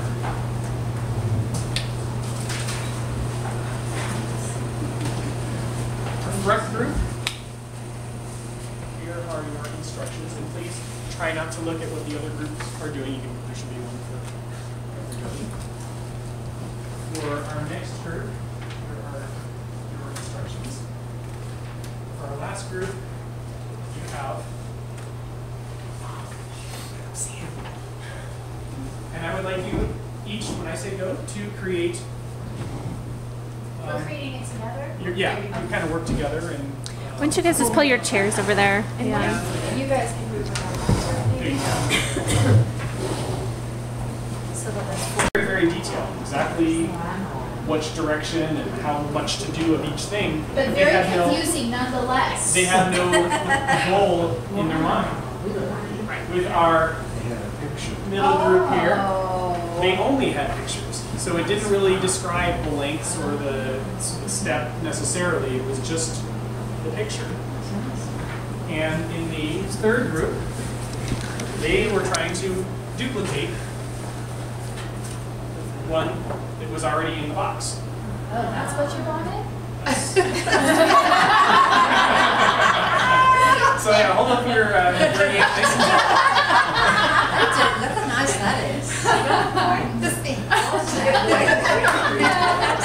So it was very interesting to watch because theirs came the closest. They knew exactly what they were getting to, but the process of getting there, they never used a pencil to wrap and make the sphere. They just used the creature itself. So there might be some techniques that they could have learned from some of the rest of you to make it a little easier, perhaps. But they got to the end result. Everybody has roughly a six-legged creature. Everybody has antennas. Yeah. There's an antenna. But Yeah. anatomically, you don't have your abdomen, your six legs coming off Wait the a minute. thorax, your head. So they're not quite there. I like But- that model. Yeah, 3 sections. How would it work if you had a set of instructions that had the words and the diagram? So I'm going to pass those out. Oh, yes.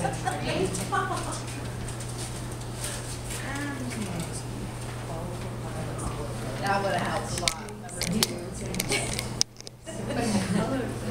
And your interpreter is at the front of the room saying, okay, the very first step, take your longest piece, fold it in half, and that's going to be your body.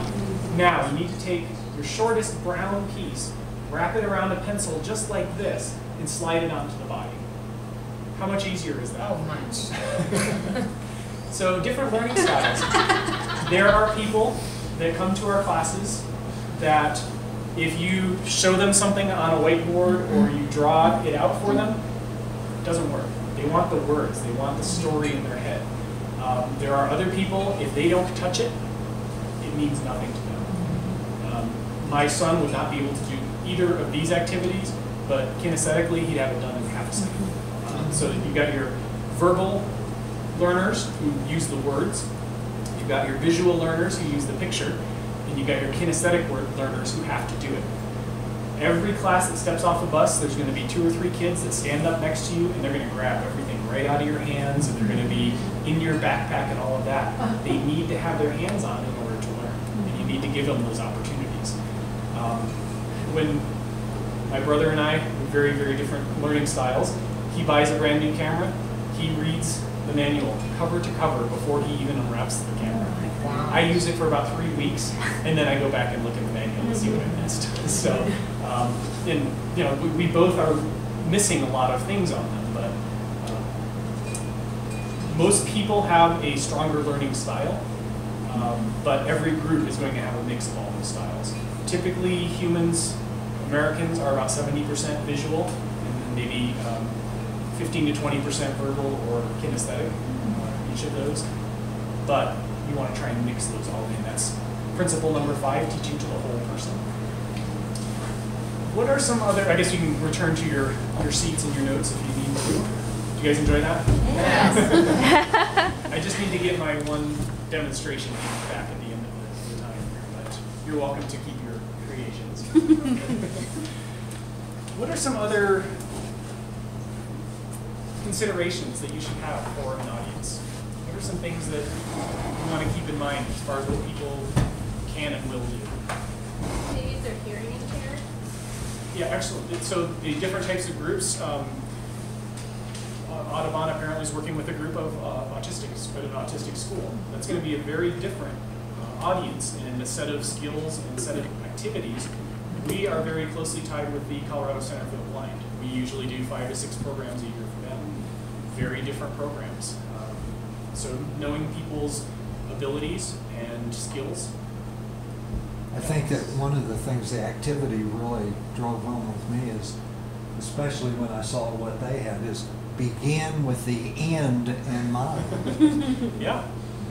I hopefully showed you our agenda for what we're going to talk about today up front. We give everybody that quick little idea of here's what's going to take place over the next 3 hours. Gives them a much better idea of, should I go to the bathroom now or should I wait until we're a mile out of the trail? So if hearing impaired group, what should you keep in mind? Should you simplify everything? Same intelligence spectrum as just about every other group, but what kinds of things might you try to do? More visual and More visual. hands-on. Make sure you're facing them when you're talking instead of facing away. Gestures. Using a microphone, even if it's a small room. If you know it's a group that has hearing impairments, use the microphone. What else? What about a visually impaired group? Should we stay off the trails? Tactile. Yes. Yeah, we have a rule that we don't allow people to touch our taxidermy mounts, except for when that group comes, because how else are you going to know when I say there's a red-tailed hawk on the tree 15 feet above your head? What does that even mean? Some of these people have been blind their whole life.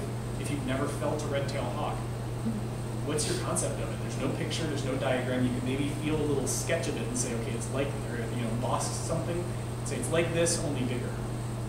But they're going to be learning that way. Should we keep them off the trails? The sounds and the textures. Yeah, we're part of the independence training that they go through. So the students come for a year to the school to learn how to go independently on their own. And so our instructors say, or their instructors that come with them, who are mostly visually impaired as well, they'll say, stop giving them clues, just take them across that bridge. And we have a bridge that has no railings and it's that wide. It's across the creek. And they think they're 15 feet up in the air and then they feel their cane, like, oh, it's only a foot up. It's really easy, but it's, that's the challenge that the group is looking for. Do you still use color descriptive words when you're talking to visually impaired? With that group, we definitely do because they, a lot of them have had vision and are losing it or have recently lost it, so we're trying to hit that whole spectrum. The thing that was hardest for me is using the words, because if I have the red-tailed hawk at this table, this group is saying, can we see it next? And see means have that experience with it. But if you listen to over to your right, there's going to be, so you might stumble over your vocabulary a little bit. But for the most part, the groups that I've worked with have been used to people treating them differently, and so they are much more forgiving, especially if you're able to take it to a way that they can understand and let you stumble a little bit. What other challenging groups might you work with? About a school from Cherry Creek or Greenwood Village, and everybody comes dressed out in their nicest clothes. Wants nothing to do with the bugs and snakes and spiders. How do you deal with that?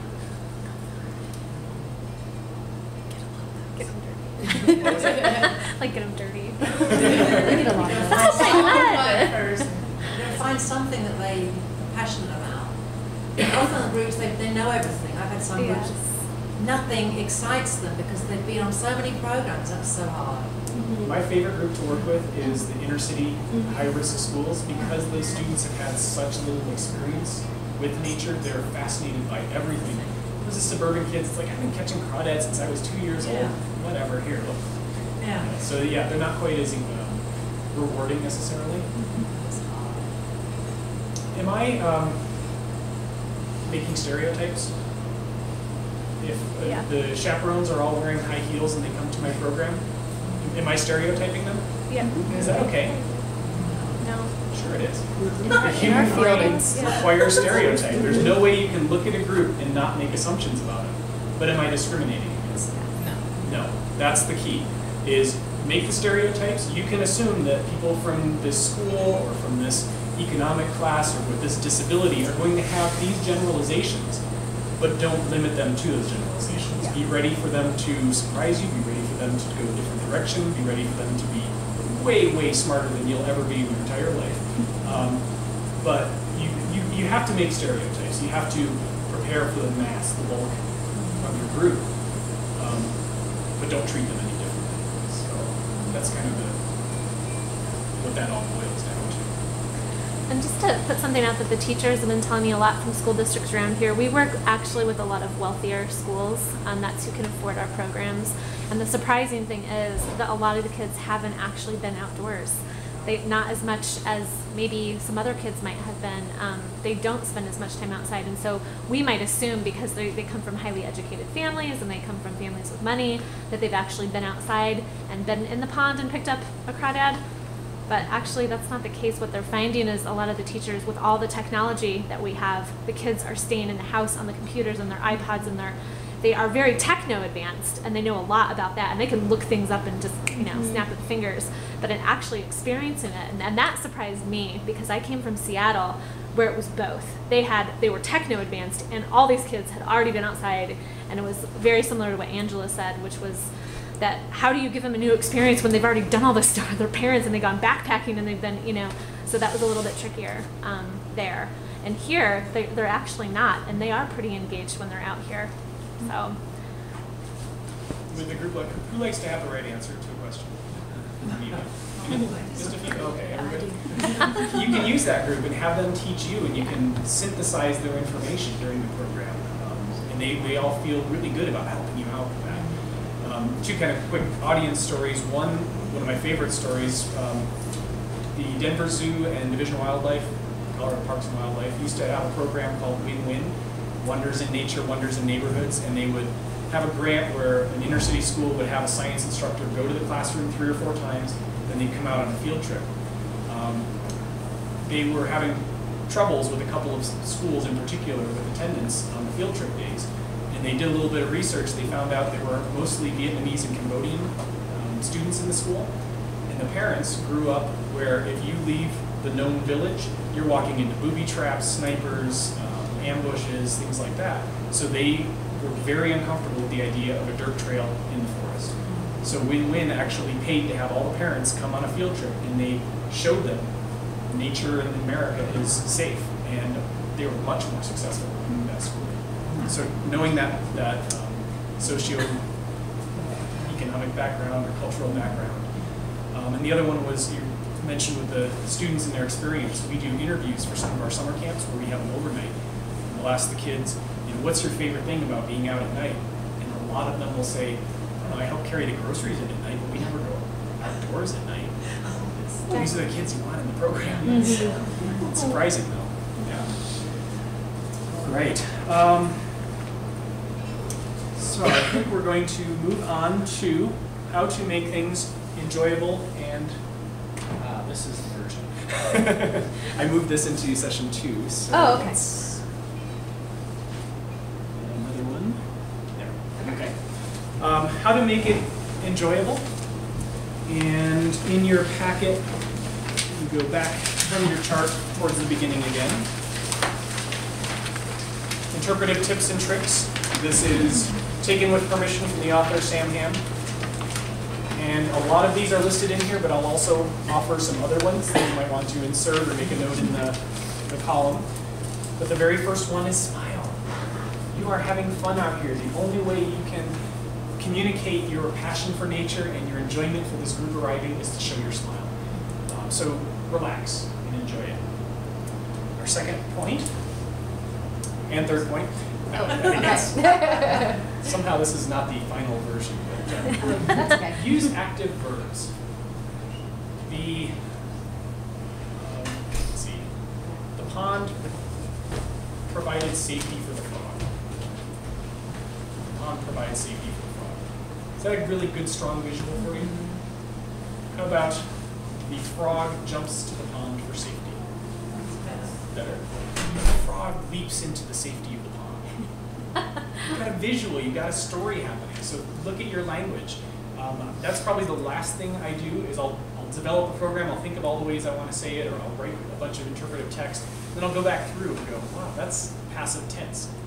I don't remember ever being taught active tense versus passive tense really mattered. You know, it's like, here's what it is, but how are you going to use it?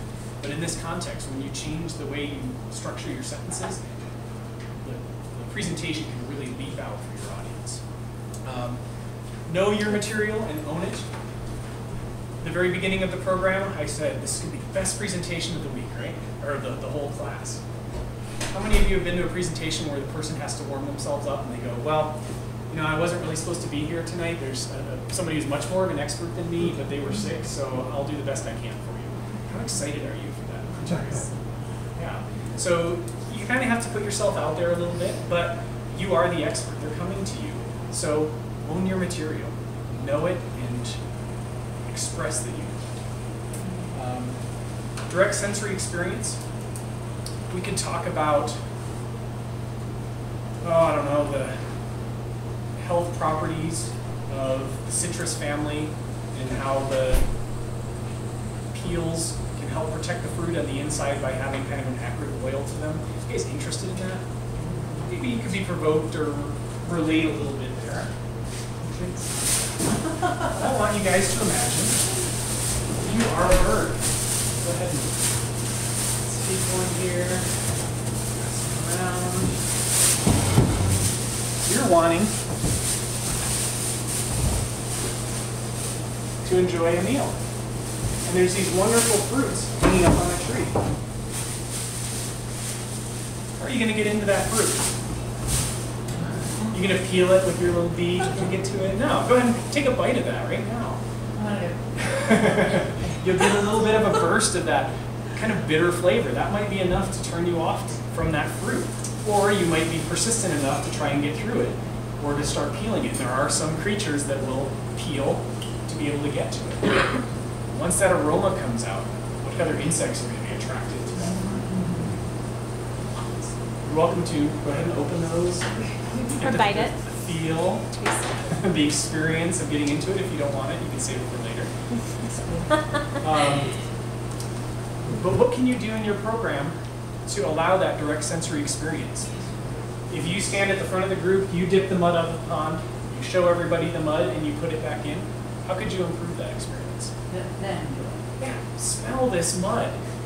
You think it's really stinky, but actually it just kind of smells like soil. Or, boy, this is anaerobic mud, and this stuff really stinks. Let them move it around on their fingers. Mud from up here is going to be gritty because it's got sand in it. Boy, down there in the wetlands where it's just decomposed cattails, it's very slimy mud. Let's experience those differences. Let's see. And here's the Chinese proverb that goes along with that.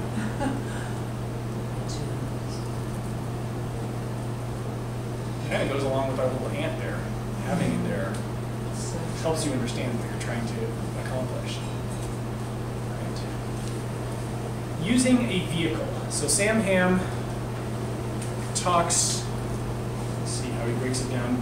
Fourth one down or fifth one down here, use a vehicle. Mine are a little bit different order than his, but the different vehicles that he talks about, exaggerating size. So I could talk about a prairie dog colony, and prairie dogs will dig their burrows maybe 8 to 10 meters underneath the ground. It'll spread out about 30 meters wide. We'll have multiple channels that they'll go into, and they'll have different rooms for different purposes. It's informative, right? Maybe revealing something new to you. But what if I were to show you a picture of what that looked like? So this is a little bit more of a structural component or a diagram of what a prairie dog's home looks like, and you've got your little prairie dog up here, maybe a little bit less than half a meter or a third of a meter tall. So it gives you an idea of the depth and extent of their home. What if I were to turn you all into prairie dogs? Imagine we're all prairie dogs. We're going to go out on the sidewalk and we're going to walk around the same proportion, the same space as a prairie dog would have in their burrow. Now how is that message going to stick with your audience? So yeah. So as you go through the different pieces, think about how you can incorporate some of these in an already built program. Is there a different way you can present it that works better for your learning style? What's our exaggerated time? If you haven't been to the Carson Nature Center, we have a 12-foot long river table where you can have a river traveling down the table, and you can watch 400 years of river dynamics in a matter of 4 minutes. So the river will erode its outer banks and it'll build its inner banks, and all of a sudden it'll shift and it'll cut through itself, and then maybe you turn on the flood and you can see what happens to the area as the flood comes through. So changing that time scale, or slow motion photography or video to show unfolding and reaching out and grabbing that fish and pulling it back in and really consume it. Let's see. Overriding analogy. This is a fun way to do a program, is to make it not what it seems. So one example we have is when we go to our open spaces, we're trying to give people a tour of an open space near their community, and we'll give them, if you would advance us here, we're going to go visit a wildlife city. And on our hike, we're doing a scavenger hunt, and I would like you to find a wildlife condominium. So we're looking for a tree that has 3 or 4 holes drilled in it. What would be a wildlife highway? Trail. A trail. A trail that's Game used by trail. multiple Game trail. different kinds of species. What would be a wildlife trash collector? Bands. What was it? Bands. Ants, decomposers. Yeah. So the fungus, the scavengers. What about a wildlife subway? Prairie dog tunnels or vole tunnels. So it's a way that you can look at all these things and tie them together and relate them to people, but it's an analogy of a city that overrides our entire program. Right. Contrived situation. We use this at the start of a ecosystem program. So we've talked about our riparian community. It's all the plants and animals that are dependent on the river. What would happen if the river stopped flowing? Suddenly that's a little more realistic than I ever thought it would be. Especially here. It's actually happening right back there. Oh, is there zero flow? Or? We have huge beaver dams that are changing the entire landscape back there. Excellent. Yeah. If the river stops flowing, what happens to the riparian ecosystem in South Platform? Dries up. And so for the kids, that means everything dies and it becomes a barren desert. Seriously. So we have to step them back a little bit and say, well, animals can survive in places that don't have rivers. If you drive 25 miles east of Denver, what does it look like? Are there big cottonwood trees? No, but it's not sand dunes either. There's small plants and shrubs. Yeah, the beavers would leave, but prairie dogs would move in and swift foxes. So we're using that contrived situation to help kids understand the importance of that river. And then everything in the rest of that program ties into how is that cottonwood tree 150 feet away using this river? How is this hawk using this river? And we tie it that way. Focus on an individual. This is a program I stole from Sam Ham and had some success with when I worked for Colorado State Parks. He actually recommends it here in his little book, and I almost took it, not word for word, but concept for concept. The division wildlife manager, so I was the seasonal interpreter, so you have to do a Friday night, Saturday night campfire program, 2 kids programs, and a guided walk every weekend. So you're, okay, what am I going to teach this weekend? So, you know, you call the wildlife manager, do you have any like canned slideshows I can use? Do you have any guest speakers? They had one on bears and one on mountain lions. So the very first week I had his program. Click, here's a picture of a black bear. Click, here is the black bear eating berries. They like to eat berries. Click, sometimes they're red. Click, sometimes they're blonde. And that was kind of their presentation. It was very much a scientific presentation about the life history of black bears. With Sam Ham's suggestion to focus on an individual, I found a slide of a juvenile bear with a tag in her ear with the number 16 on it in the middle of the slideshow. Called and got permission. Can I rearrange your slideshow? I promise all the same information will be in there. I'm just going to change it a little bit. So we started with the story of Bear 16. She was born in a den. She had 2 brothers. One of them was kind of blonde, and one of them was a very black color. She was kind of reddish. Like here they are foraging with their mom, and so you could see this little bear cub, and you kind of follow her story as she grew up and some of the things she ran into. And then one day she discovered a dumpster. She crawled into the dumpster. It was full of food, but there was a family nearby. They got scared. They called it the rape. They get in trouble again. They're put down. They don't keep moving them. So what can we do to keep Bear 16 alive and in the wild? I had kids come back the next summer. Is Bear 16 still out there? It's like, oh, that was a fake story. But you know, the first night when I presented it, after 20 minutes, the people with the little kids would wander out. It's like, okay, those kids are tired, and well, you know, they're going on a hike tomorrow, so they're probably leaving early, and you know, you're down to like 6 people. The rearranged program, we had 40 people sit there for the entire time. It's much more enjoyable to give as well. The resource perspective. If you were the rocks at the gate of Waterton Canyon, what would you have seen? Would you have seen this rock travel past you, or this 100-year-old cottonwood that's right out here? What kinds of things have happened in its lifetime? What settlers have come there? So you're kind of getting that perspective from that area. The one thing that I'll always offer as a caution with this is anthropomorphizing. Is the cottonwood tree scared because the settler is approaching with a saw and an axe? Or is it sad because the tree next to it fell over? When you start going there, you start to lose a lot of your adults and your older kids because we don't know that they're having those emotions. A lot of Disney wildlife programs will focus a lot on an individual, and it's very engaging. Wing migration and things like that focuses on individuals. But you're not getting that anthropomorphizing that they did back in the 1950s where the bear cubs, so just be cautious with that. Role playing. You got predator prey, creatures down in the mud when you're walking the wetlands. Can one child be a crayfish? That'll probably create chaos, but you can come up with roles for these kids to play where they're actually the animals, or they're actually the plants that are participating in the activity. So rather than talking about your food chain and showing a diagram of your producers, consumers, second level consumers, you can have somebody be sunshine and they give energy to plants, and the plants have to be collected by an herbivore, and the herbivores have to be eaten by a carnivore, and you've got a game that takes 5 minutes to play. So Joseph Cornell has a lot of those kinds of things. Project Learning Tree, Project Wild, Project Aquatic. Some of those are 50-minute programs, but some of them there's a little 5-minute game that you can play. It's really easy to put it together. Showing cause and effect. I think that's kind of speaks for itself, but that's more interesting than just showing the effect. Here's why this tree fell over.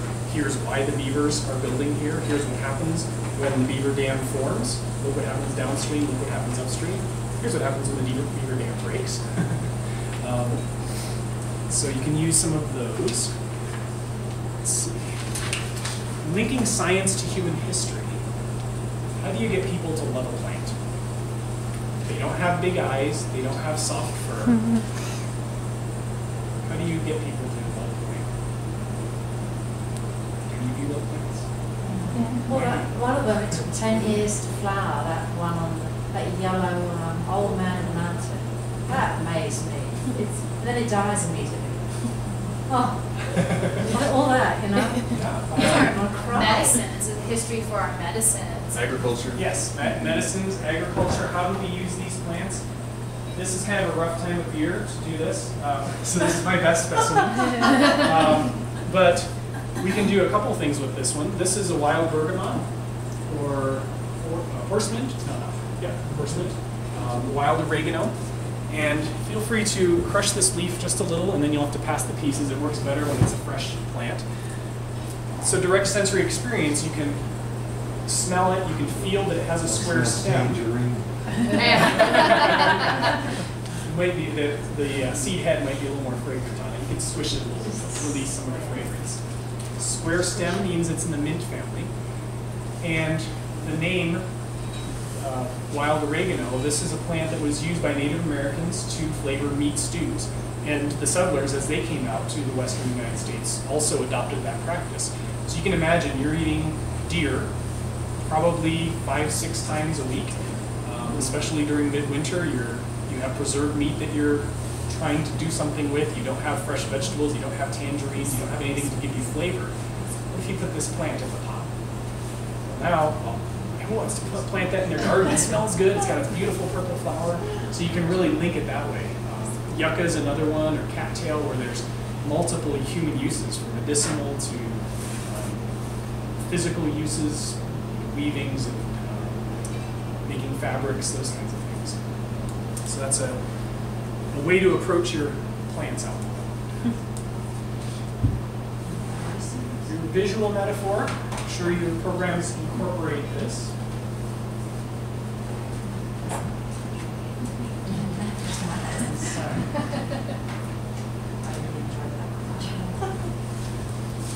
I have a few bird pieces here. Ooh. A fake bald eagle skull. I always like to point that out because we don't have a permit to have any real bald eagle parts. But we've got that one.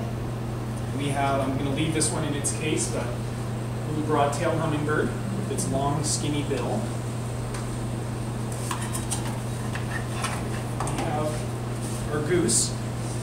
And as you're talking background and audience and what people know, some people might look in the bill and they'll remember that little golf club tool that you probably used as a kid where you swing it back and forth and it cuts the grass.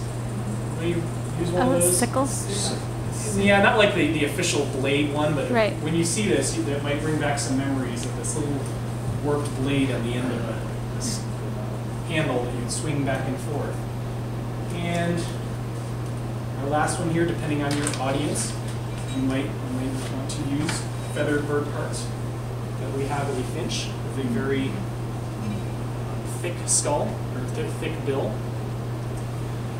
If we were to talk about how these were tools for these birds, what tool or what purpose would an eagle have a hook like that for? What are they trying to do to get to their food? Tear.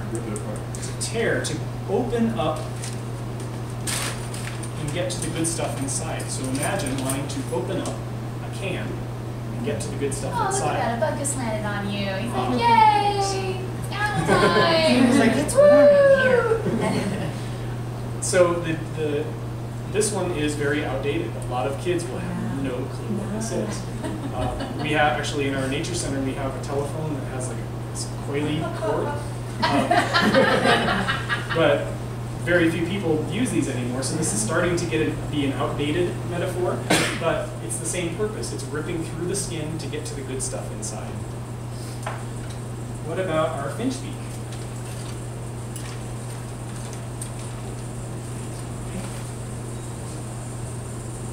Pliers. What do we use pliers for? Grasping firmly or crushing. So that gives you an idea for their bill. What about our goose that's traveling around there? Either cutting grass, but also strainer. bird needs to be able to fly. They need to be light as they get away from predators. So they're not going to want to be eating tons and tons of grass and especially seaweed and getting all that water into their belly. So they can get the seaweed into their mouth and let it drain out through the sides of their bill, and they'll be able to stay light. Hummingbird, we use straw.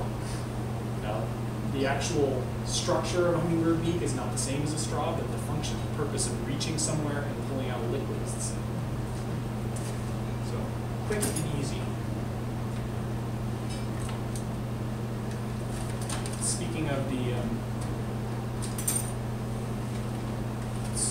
cell phone kind of thing, I was teaching my son a bird. There was this beautiful hawk that landed behind our house. He said, "Look, there's a Swainson's hawk up on a telephone pole." He said, "Why'd you call it that?" I said, "Well, it was named after Mr. Swainson, and so that's why we call it that. He's got this dark chest." "No, why'd you call it a telephone pole? Telephones don't need poles." Okay, we have a new generation. Great. Models. Anytime you can show somebody. Obviously, our ant group worked a little better when they had a model to work off of. We have a model of the Carson Nature Center. If it had been where it is now during the flood of 1965, that's where the water would have been. And as you guys are starting to think about your lunch and what you're going to have to drink, you have a little 12-ounce can of soda that's not diet. It would have 12 grams of sugar. So if you want to eat that much sugar, Michelle. Yep. Bring it on. Just kidding.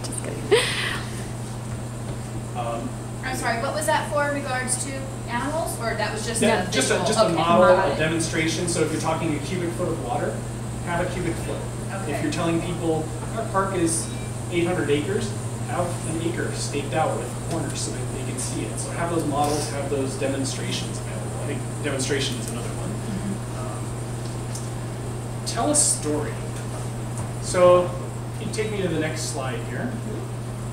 Rabbits have a lot of adaptations. They have a very sensitive nose so they can smell predators from a very big distance. They have big ears so they can hear sound from a long ways. Their eyes are on the side of their head, which means they can see on all sides of them. Is that really engaging to you? I can tell you the story about, is anybody familiar with Hawk Quest?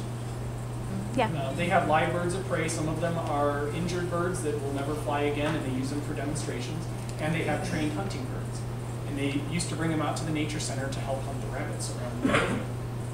And it kind of sticks with me because I got to watch it one day. The rabbit was out in the middle of the field and chewing on the grass, and every about 5 or 6 bites would stop, and you'd see its nose. You actually see its nose move as it's sniffing.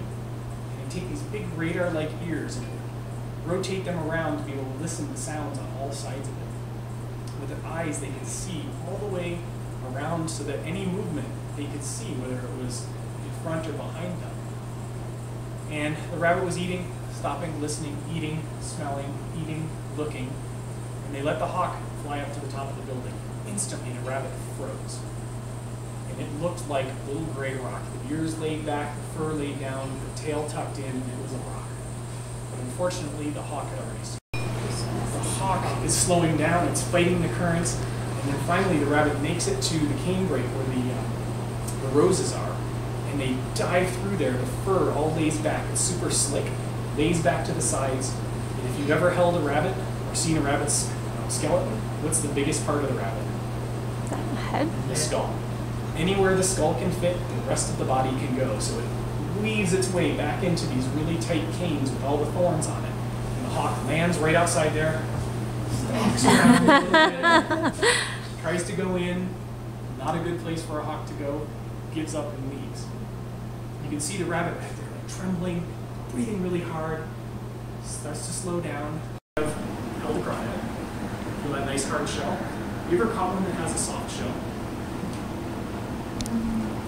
You guys haven't done as much crawdad as I have, but usually you do, and that means that they have just molted, so they've shed their outer shell, and their skeleton is very soft.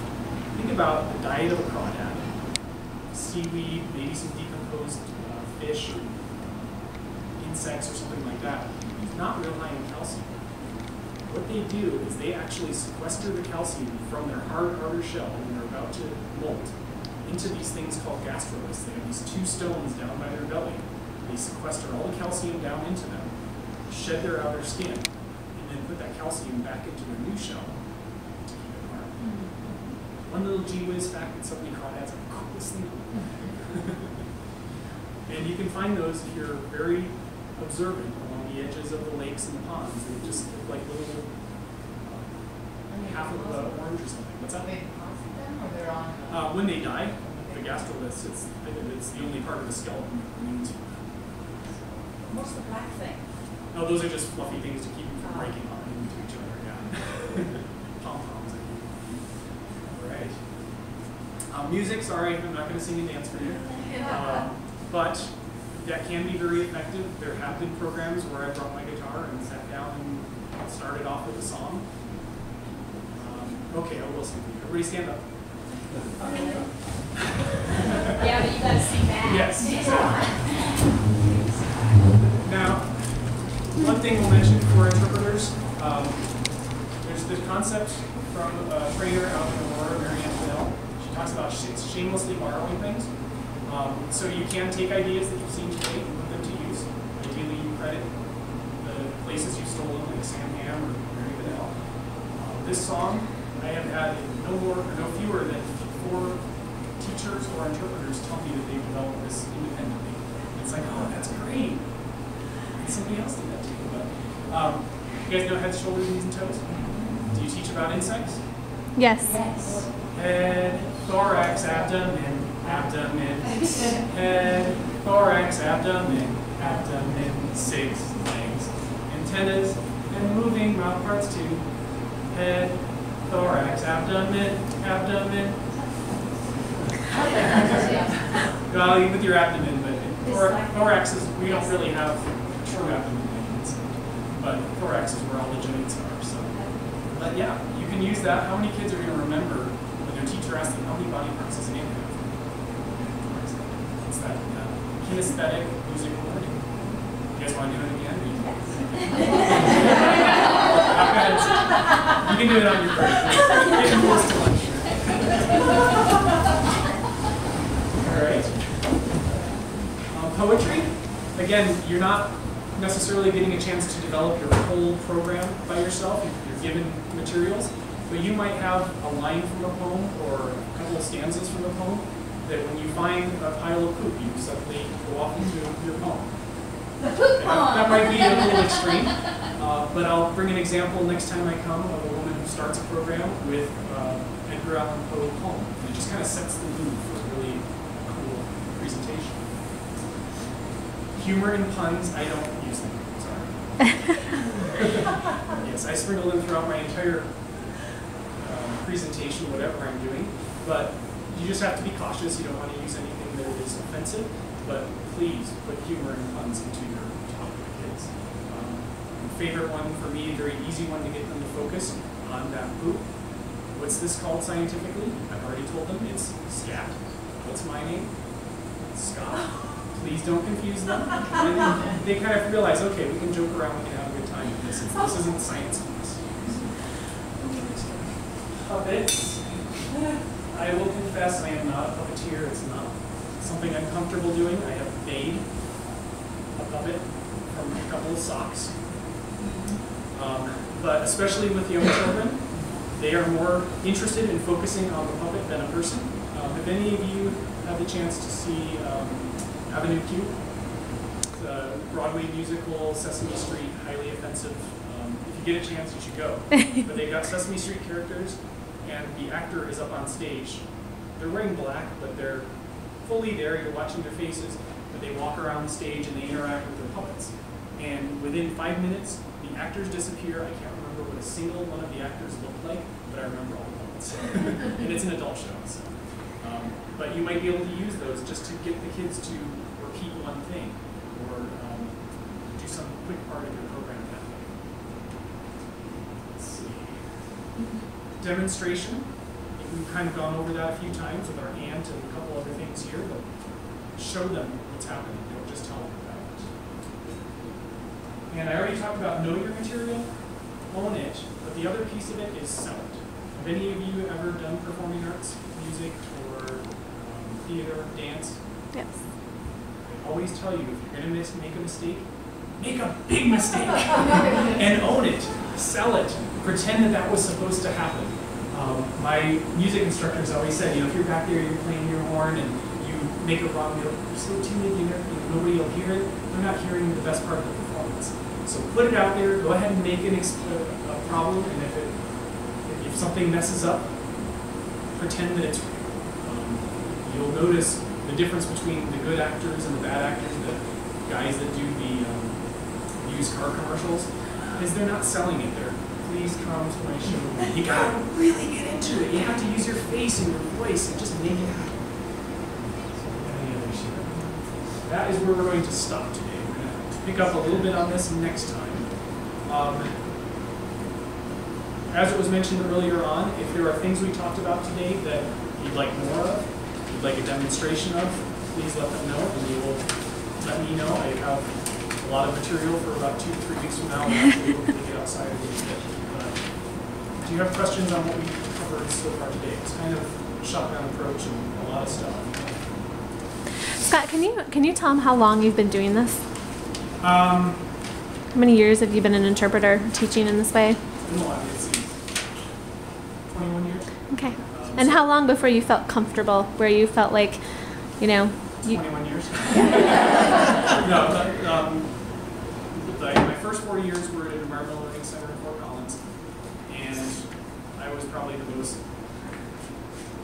uncomfortable interpreter the entire time. State parks had started to feel better, but even when I started at South Platte Park 7 years into my career, I was like the shy one, like, okay, you go ahead and do this part, and I'll just launch. I'll help out once we get out on the trail. I hated doing things in front of groups, so it takes a lot of experience, a lot of repetition to get comfortable, but it does. So what drew you to it?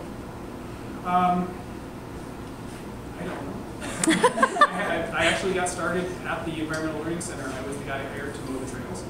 And a school bus showed up one day and nobody else was on site.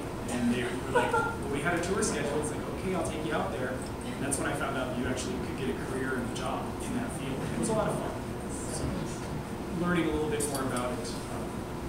The other piece of it, when you do wildlife biology at the universities, they tell you, most of you are scientists who want to work with science and laboratories. 95% of the jobs are working with people. Yeah. And I would watch them, try to communicate something, and it would just fall flat. It's like, we really need to get this message across, and scientists aren't doing it. So, really admire those of you that are coming from other careers, other fields, doing this in your spare time. It's fun. It's intimidating, but it's a lot of fun. How can we get more information on your NAI class?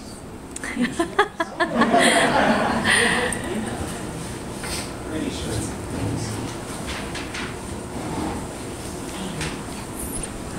Our program listings, and it's just in there under major skills, but it's just register online. For the full certification, it's $360, 4 days. You have to build a presentation, 10-minute presentation, and present it at the end of the week. You can do the classes you want it and cut some of the costs off if you don't want the official certification. But if you do it all, you would be certified as a certified interpretive guide, good for 4 years, and recognized zoos, museums, aquariums, nature centers, historical sites. And it builds a heck of a lot of confidence in your days. So, thank you for asking that. And please join us for our programs. You can come and observe. Yes. We're doing a bald eagle program next Saturday morning. We'll hike the park looking for eagles. We have a Friday night fireside on Friday night the 25th, where we're bringing in wild wings, live birds of prey, into the classroom.